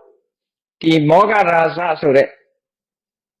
ဒီဘာဝရိပုံနာကြီးရဲ့တပိနော်ဘာဝရိပုံနာကြီးရဲ့တပိကိုဥတည်ပြီးတော့မြတ်စွာဘုရားဟောလို့ဒီဟာကိုဟောတာတပြဟာတွေအနိစ္စမရှိအောင်ဟောတာမဟုတ်ဘူးဒုက္ခမရှိအောင်ဟောတာမဟုတ်ဘူးအဲ့တော့အနိစ္စရှုဒုက္ခရှုအနတ္တရှုလိုက်တဲ့အခါဧဝံလောကံအဝိခန္တမစ္ဆုရာဇာနပတ္တိတဲ့ခန္ဓာဆိုတဲ့လောကကြီးကိုတုံညလို့ရှုနိုင်ပြီဆိုရင်အဲ့ဒီပုဂ္ဂိုလ်ကိုသိမင်းမမြင်တော့ဘူးတဲ့ဒီလိုဆိုလိုတာနော်မှန်ပါဗျာဆိုလိုတာကသူကဒီလိုရှုနိုင်လို့ကိလေသာတွေကုန်သွားပြီဒီတရားယူရကိလေသာတွေကုန်သွားလို့ကံတရားတွေကိုလည်းထိန်းချုပ်ပြလိုက်နိုင်ပြီကိလေသာမရှိရင်ကံကလည်းကျုံးပေးနိုင်ဘူးလေကမ္မនិရောဓေကိလေသာនិရောဓောတဲ့ကံချုပ်သွားရင်ကိလေသာនិရောဓေကမ္မនិရောဓောကိလေသာချုပ်ရင်ကံလည်းချုပ်သွားဒါကြောင့်မလို့အပိုင်း၃ပိုင်းကိုကြည့်ပေါ့ဟို၃ပါးလို့ခေါ်တယ်ထင်တယ်ကိလေသာကမ္မဝဝိပါကဝကိလေသာဝကိုပယ်ခိုင်းတာကိလေသာဝပယ်လိုက်တာနဲ့တပြိုင်နက်ကမ္မဝကလည်းလူလျောက်ပြုတ်ထွက်သွားကမ္မနဲ့ကိလေသာနှစ်ခုပေါင်းစပ်မှဝိပါကဆိုထုတ်လုပ်နိုင်တယ်ကံတစ်ခုတည်းကမထုတ်လုပ်ဘူးမှန်ပါဗျာကံနဲ့ကိလေသာပေါင်းထုတ်တဲ့စာဒါပရိစ္ဆေသမုပ္ပါဒ်ကိုသိချကြည့်အဝိဇ္ဇာပစ္စယသင်္ခါရပစ္စယဝိညာဏံကြည့်ဝိညာဏကျမဘဝစာအဲ့တော့အဝိဇ္ဇာကကိလေသာသင်္ခါရကကမ္မဟောကံနဲ့ကိလေသာနှစ်ခုပေါင်းပြီးတော့ဝိပါကဝကိုဖြစ်စေတာဝိညာဏဟောနောက်ပိုင်းကြည့်ဦးမလားနောက်ပိုင်းကြည့်လို့ရှိရင်ဥပါဒနာပစ္စယဘဝပစ္စယသာတိဥပါဒံဆိုတာကိလေသာနော်ကိလေသာဘဝဆိုတာကမ္မဘဝပြီးတော့မှဘဝပစ္စယသာတိဆိုတဲ့ဟောအကျိုးတရားကိုထုတ်ပြန်အဲ့တော့ဘယ်ခါပဲဖြစ်ဖြစ်ကံနဲ့ကိလေသာပေါင်းပြီးတော့မှအလုံးလုံးကြတယ်ဒါမှမတန်ရှင်းတယ်လေမျိုးစိလေးကတစ်ပင်တစ်ပင်ပေါက်ချင်တယ်ဆိုလို့ရှိရင်မြေနဲ့ရေနဲ့ပေါင်းမှသူကပေါင်းလို့ရတာမှန်ပါဗျာသူ့ကြီးမှာပေါက်မှမပေါက်တာမယုံရင်6တွေ့နေတဲ့ပလင်းနဲ့ထဲပိတ်ထားလိုက်အဲ့မျိုးစိလေးကအပင်ပေါက်ပါအဲ့တော့ရေဓာတ်ကလေးတော့မပါသေးနဲ့ပေါ့ရေဓာတ်လေးပါရင်တော့အညောက်ထွက်လာမှာပေါ့6တွေ့နေအောင်မှထားလိုက်ပေါက်နိုင်နော်ဟုတ်ပါဗျာအဲ့တော့မြေနဲ့ရေနဲ့အကူညီရမှပေါက်တယ်လို့ပဲကိလေသာနဲ့ကံနှစ်ခုပေါင်းမှမျိုးစိလေးကအပင်ပေါက်လို့ရတယ်အဲ့ဒီသဘောအခုလည်းကိလေသာတွေကိုဖယ်လိုက်တာနဲ့ကံဟာအိုက်ဆိုလိုက်တဲ့လုပ်ပြီးသားဖြစ်သွားတယ်ကန့်တတ်ပြီးသားဖြစ်သွားတယ်ပြစ်သွားသည့်အတွက်ကြောင့်ကံရဲ့အစွမ်းစားတွေကပြတ်သွားတယ်ပြတ်သွားသည့်အတွက်ကြောင့်ဘဝတစ်ခုကိုသူမလုံနိုင်တော့မလုံနိုင်တဲ့အခါဝိပါကဝကြီးကရိမိန်ဖြစ်နေသေးတဲ့အချိန်မှာဆိုရင်ပဥပါရိသေတာနိဗ္ဗာန်လို့ခေါ်တာအဲ့ဒါကပြုတ်ထွက်သွားပြီဆိုရင်နောက်ထပ်အဆက်မရှိတော့ကမ္မဝကိလေသာဝဖြုတ်လိုက်တယ်ကမ္မဝကလည်းပြတ်ထွက်သွားတယ်ဝိပါကဝကလည်းနောက်ထပ်မဆက်တော့ဘူးအချိန်ကုန်လို့ရှိရင်ပြုတ်သွားပြီဆိုတော့ကွက်လက်ကြီး၃ခုဖြစ်သွားတာအဲ့ဒါဟာသိမျက်မမြင်တဲ့နေရာပဲကိလေသာဝတ္တိကုန်သွားပြီကမ္မဝတ္တိအလုံးမလုံးတော့ဘူးဝိပါကဝကလည်းအချိန်တန်တော့သူကသူကုန်သွားပြီဆိုလို့ရှိရင်ဒါအဋ္ဌတနာမစ္ဆုသာသကိစ္စနေပဲသိမင်းမမြင်ရဘူးသွားရမယ်ဆိုတာအဲ့ဒီကိုရောက်အောင်သွားမှာနော်မှန်ပါဗျာအဲ့ဒီရောက်အောင်သွားဖို့ကြတော့ဘာနဲ့သွားမှာတော့ဆိုအခုကြည့်တုံညာတော်လောကံအဝိခတ်တုခန္ဓာကိုတုံညာလို့ရှုခိုင်းတာဆိုလိုတာကတော့ခန္ဓာကိုဝိပဿနာရှုပါလို့ပြောတာမှန်ပါဗျာ ဝိပဿနာဉာဏ်အဆင့်ဆင့်နဲ့ရှုမှတ်ပြီးတော့သွားလိုက်ပြီဆိုတဲ့အခါမှာဒီအတ္တဒိဋ္ဌိကနေစပြီးတော့အကုန်ကိလေသာတွေတစားစီဖြုတ်သွားလိုက်တာနောက်ဆုံးမှာသောတပန်ဖြစ်လောက်တဲ့ဝိပဿနာဉာဏ်အဆင့်ရောက်လာရင်သောတပန်ဖြစ်သွားတယ်တဂရဂံဖြစ်ဖို့အတွက်ဝိပဿနာထပ်ဆင့်ကျင့်ဝိပဿနာတဂရဂံဖြစ်လောက်တဲ့ဝိပဿနာဉာဏ်ကတဂရဂံအဖြစ်ကိုရောက်သွားစေတယ်တခါတဂရဂံဖြစ်ပြီးတော့လည်းဘာလို့ဒီဝိပဿနာအကျင့်ကိုပြန်ကျင့်တယ်စွမ်းအားတွေညှက်လာတယ်level ရှိတယ် degree ရှိတယ်ဝိပဿနာသောတပန်ရဲ့ဝိပဿနာတဂရဂံရဲ့ဝိပဿနာအနာဂံရဲ့ဝိပဿနာမတူဘူးအနာဂံရဲ့ဝိပဿနာကြတဲ့အခါကျတော့အနာဂံပုဂ္ဂိုလ်တွေဟာဒီ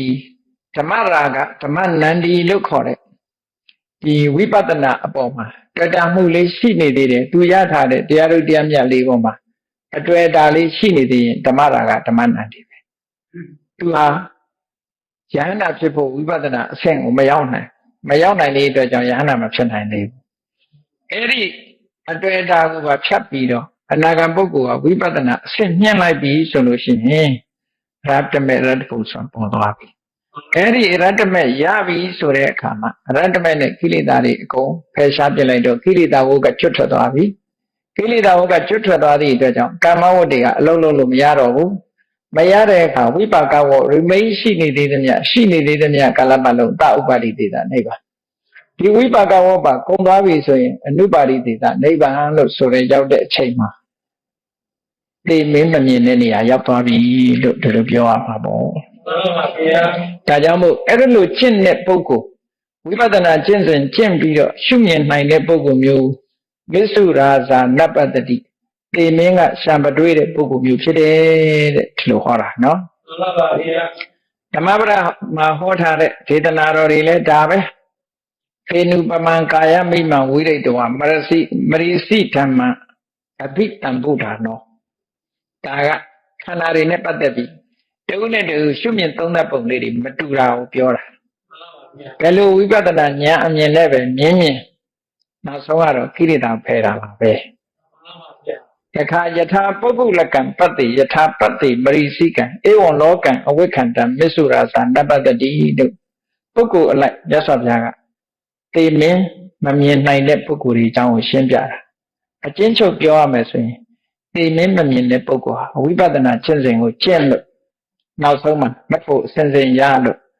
နောက်ဆုံးကိလေသာတွေကိုဖယ်ရှားနိုင်တဲ့ရတ္တမေဆိုတဲ့မတရားကိုရပြီးတဲ့အခါကိလေသာတွေအလုံးကုန်သွားသည့်အတွက်ကြောင့်ကံတရားတွေရဲ့စွမ်းစားတွေကိုထိန်းချုပ်ပြီးသားဖြစ်သွားတယ်ထိန်းချုပ်ပြီးသားဖြစ်သွားတဲ့ကြောင့်ကံကထုတ်လုပ်ထားတဲ့ကံနဲ့ကိလေသာပေါင်းပြီးတော့ထုတ်ထားတဲ့ဝိပါကဝေါကလည်းအချိန်တန်တော့သူကသူဆုံးသွားမှာပဲဘယ်လိုဆုံးသွားတာတော့ဆိုစီမိကွက်ကလေးထွန်းထားတယ်မိစာလေးကလည်းကုန်သွားတာစီကလည်းခန့်တယ်နောက်ထပ်ထပ်ဖြည့်မဲ့လူမရှိတော့စီလောင်းပေးမဲ့လူမရှိတော့ဘူးဆိုလို့ရှိရင်ဒီမိတော့လေးပါဖြစ်မယ်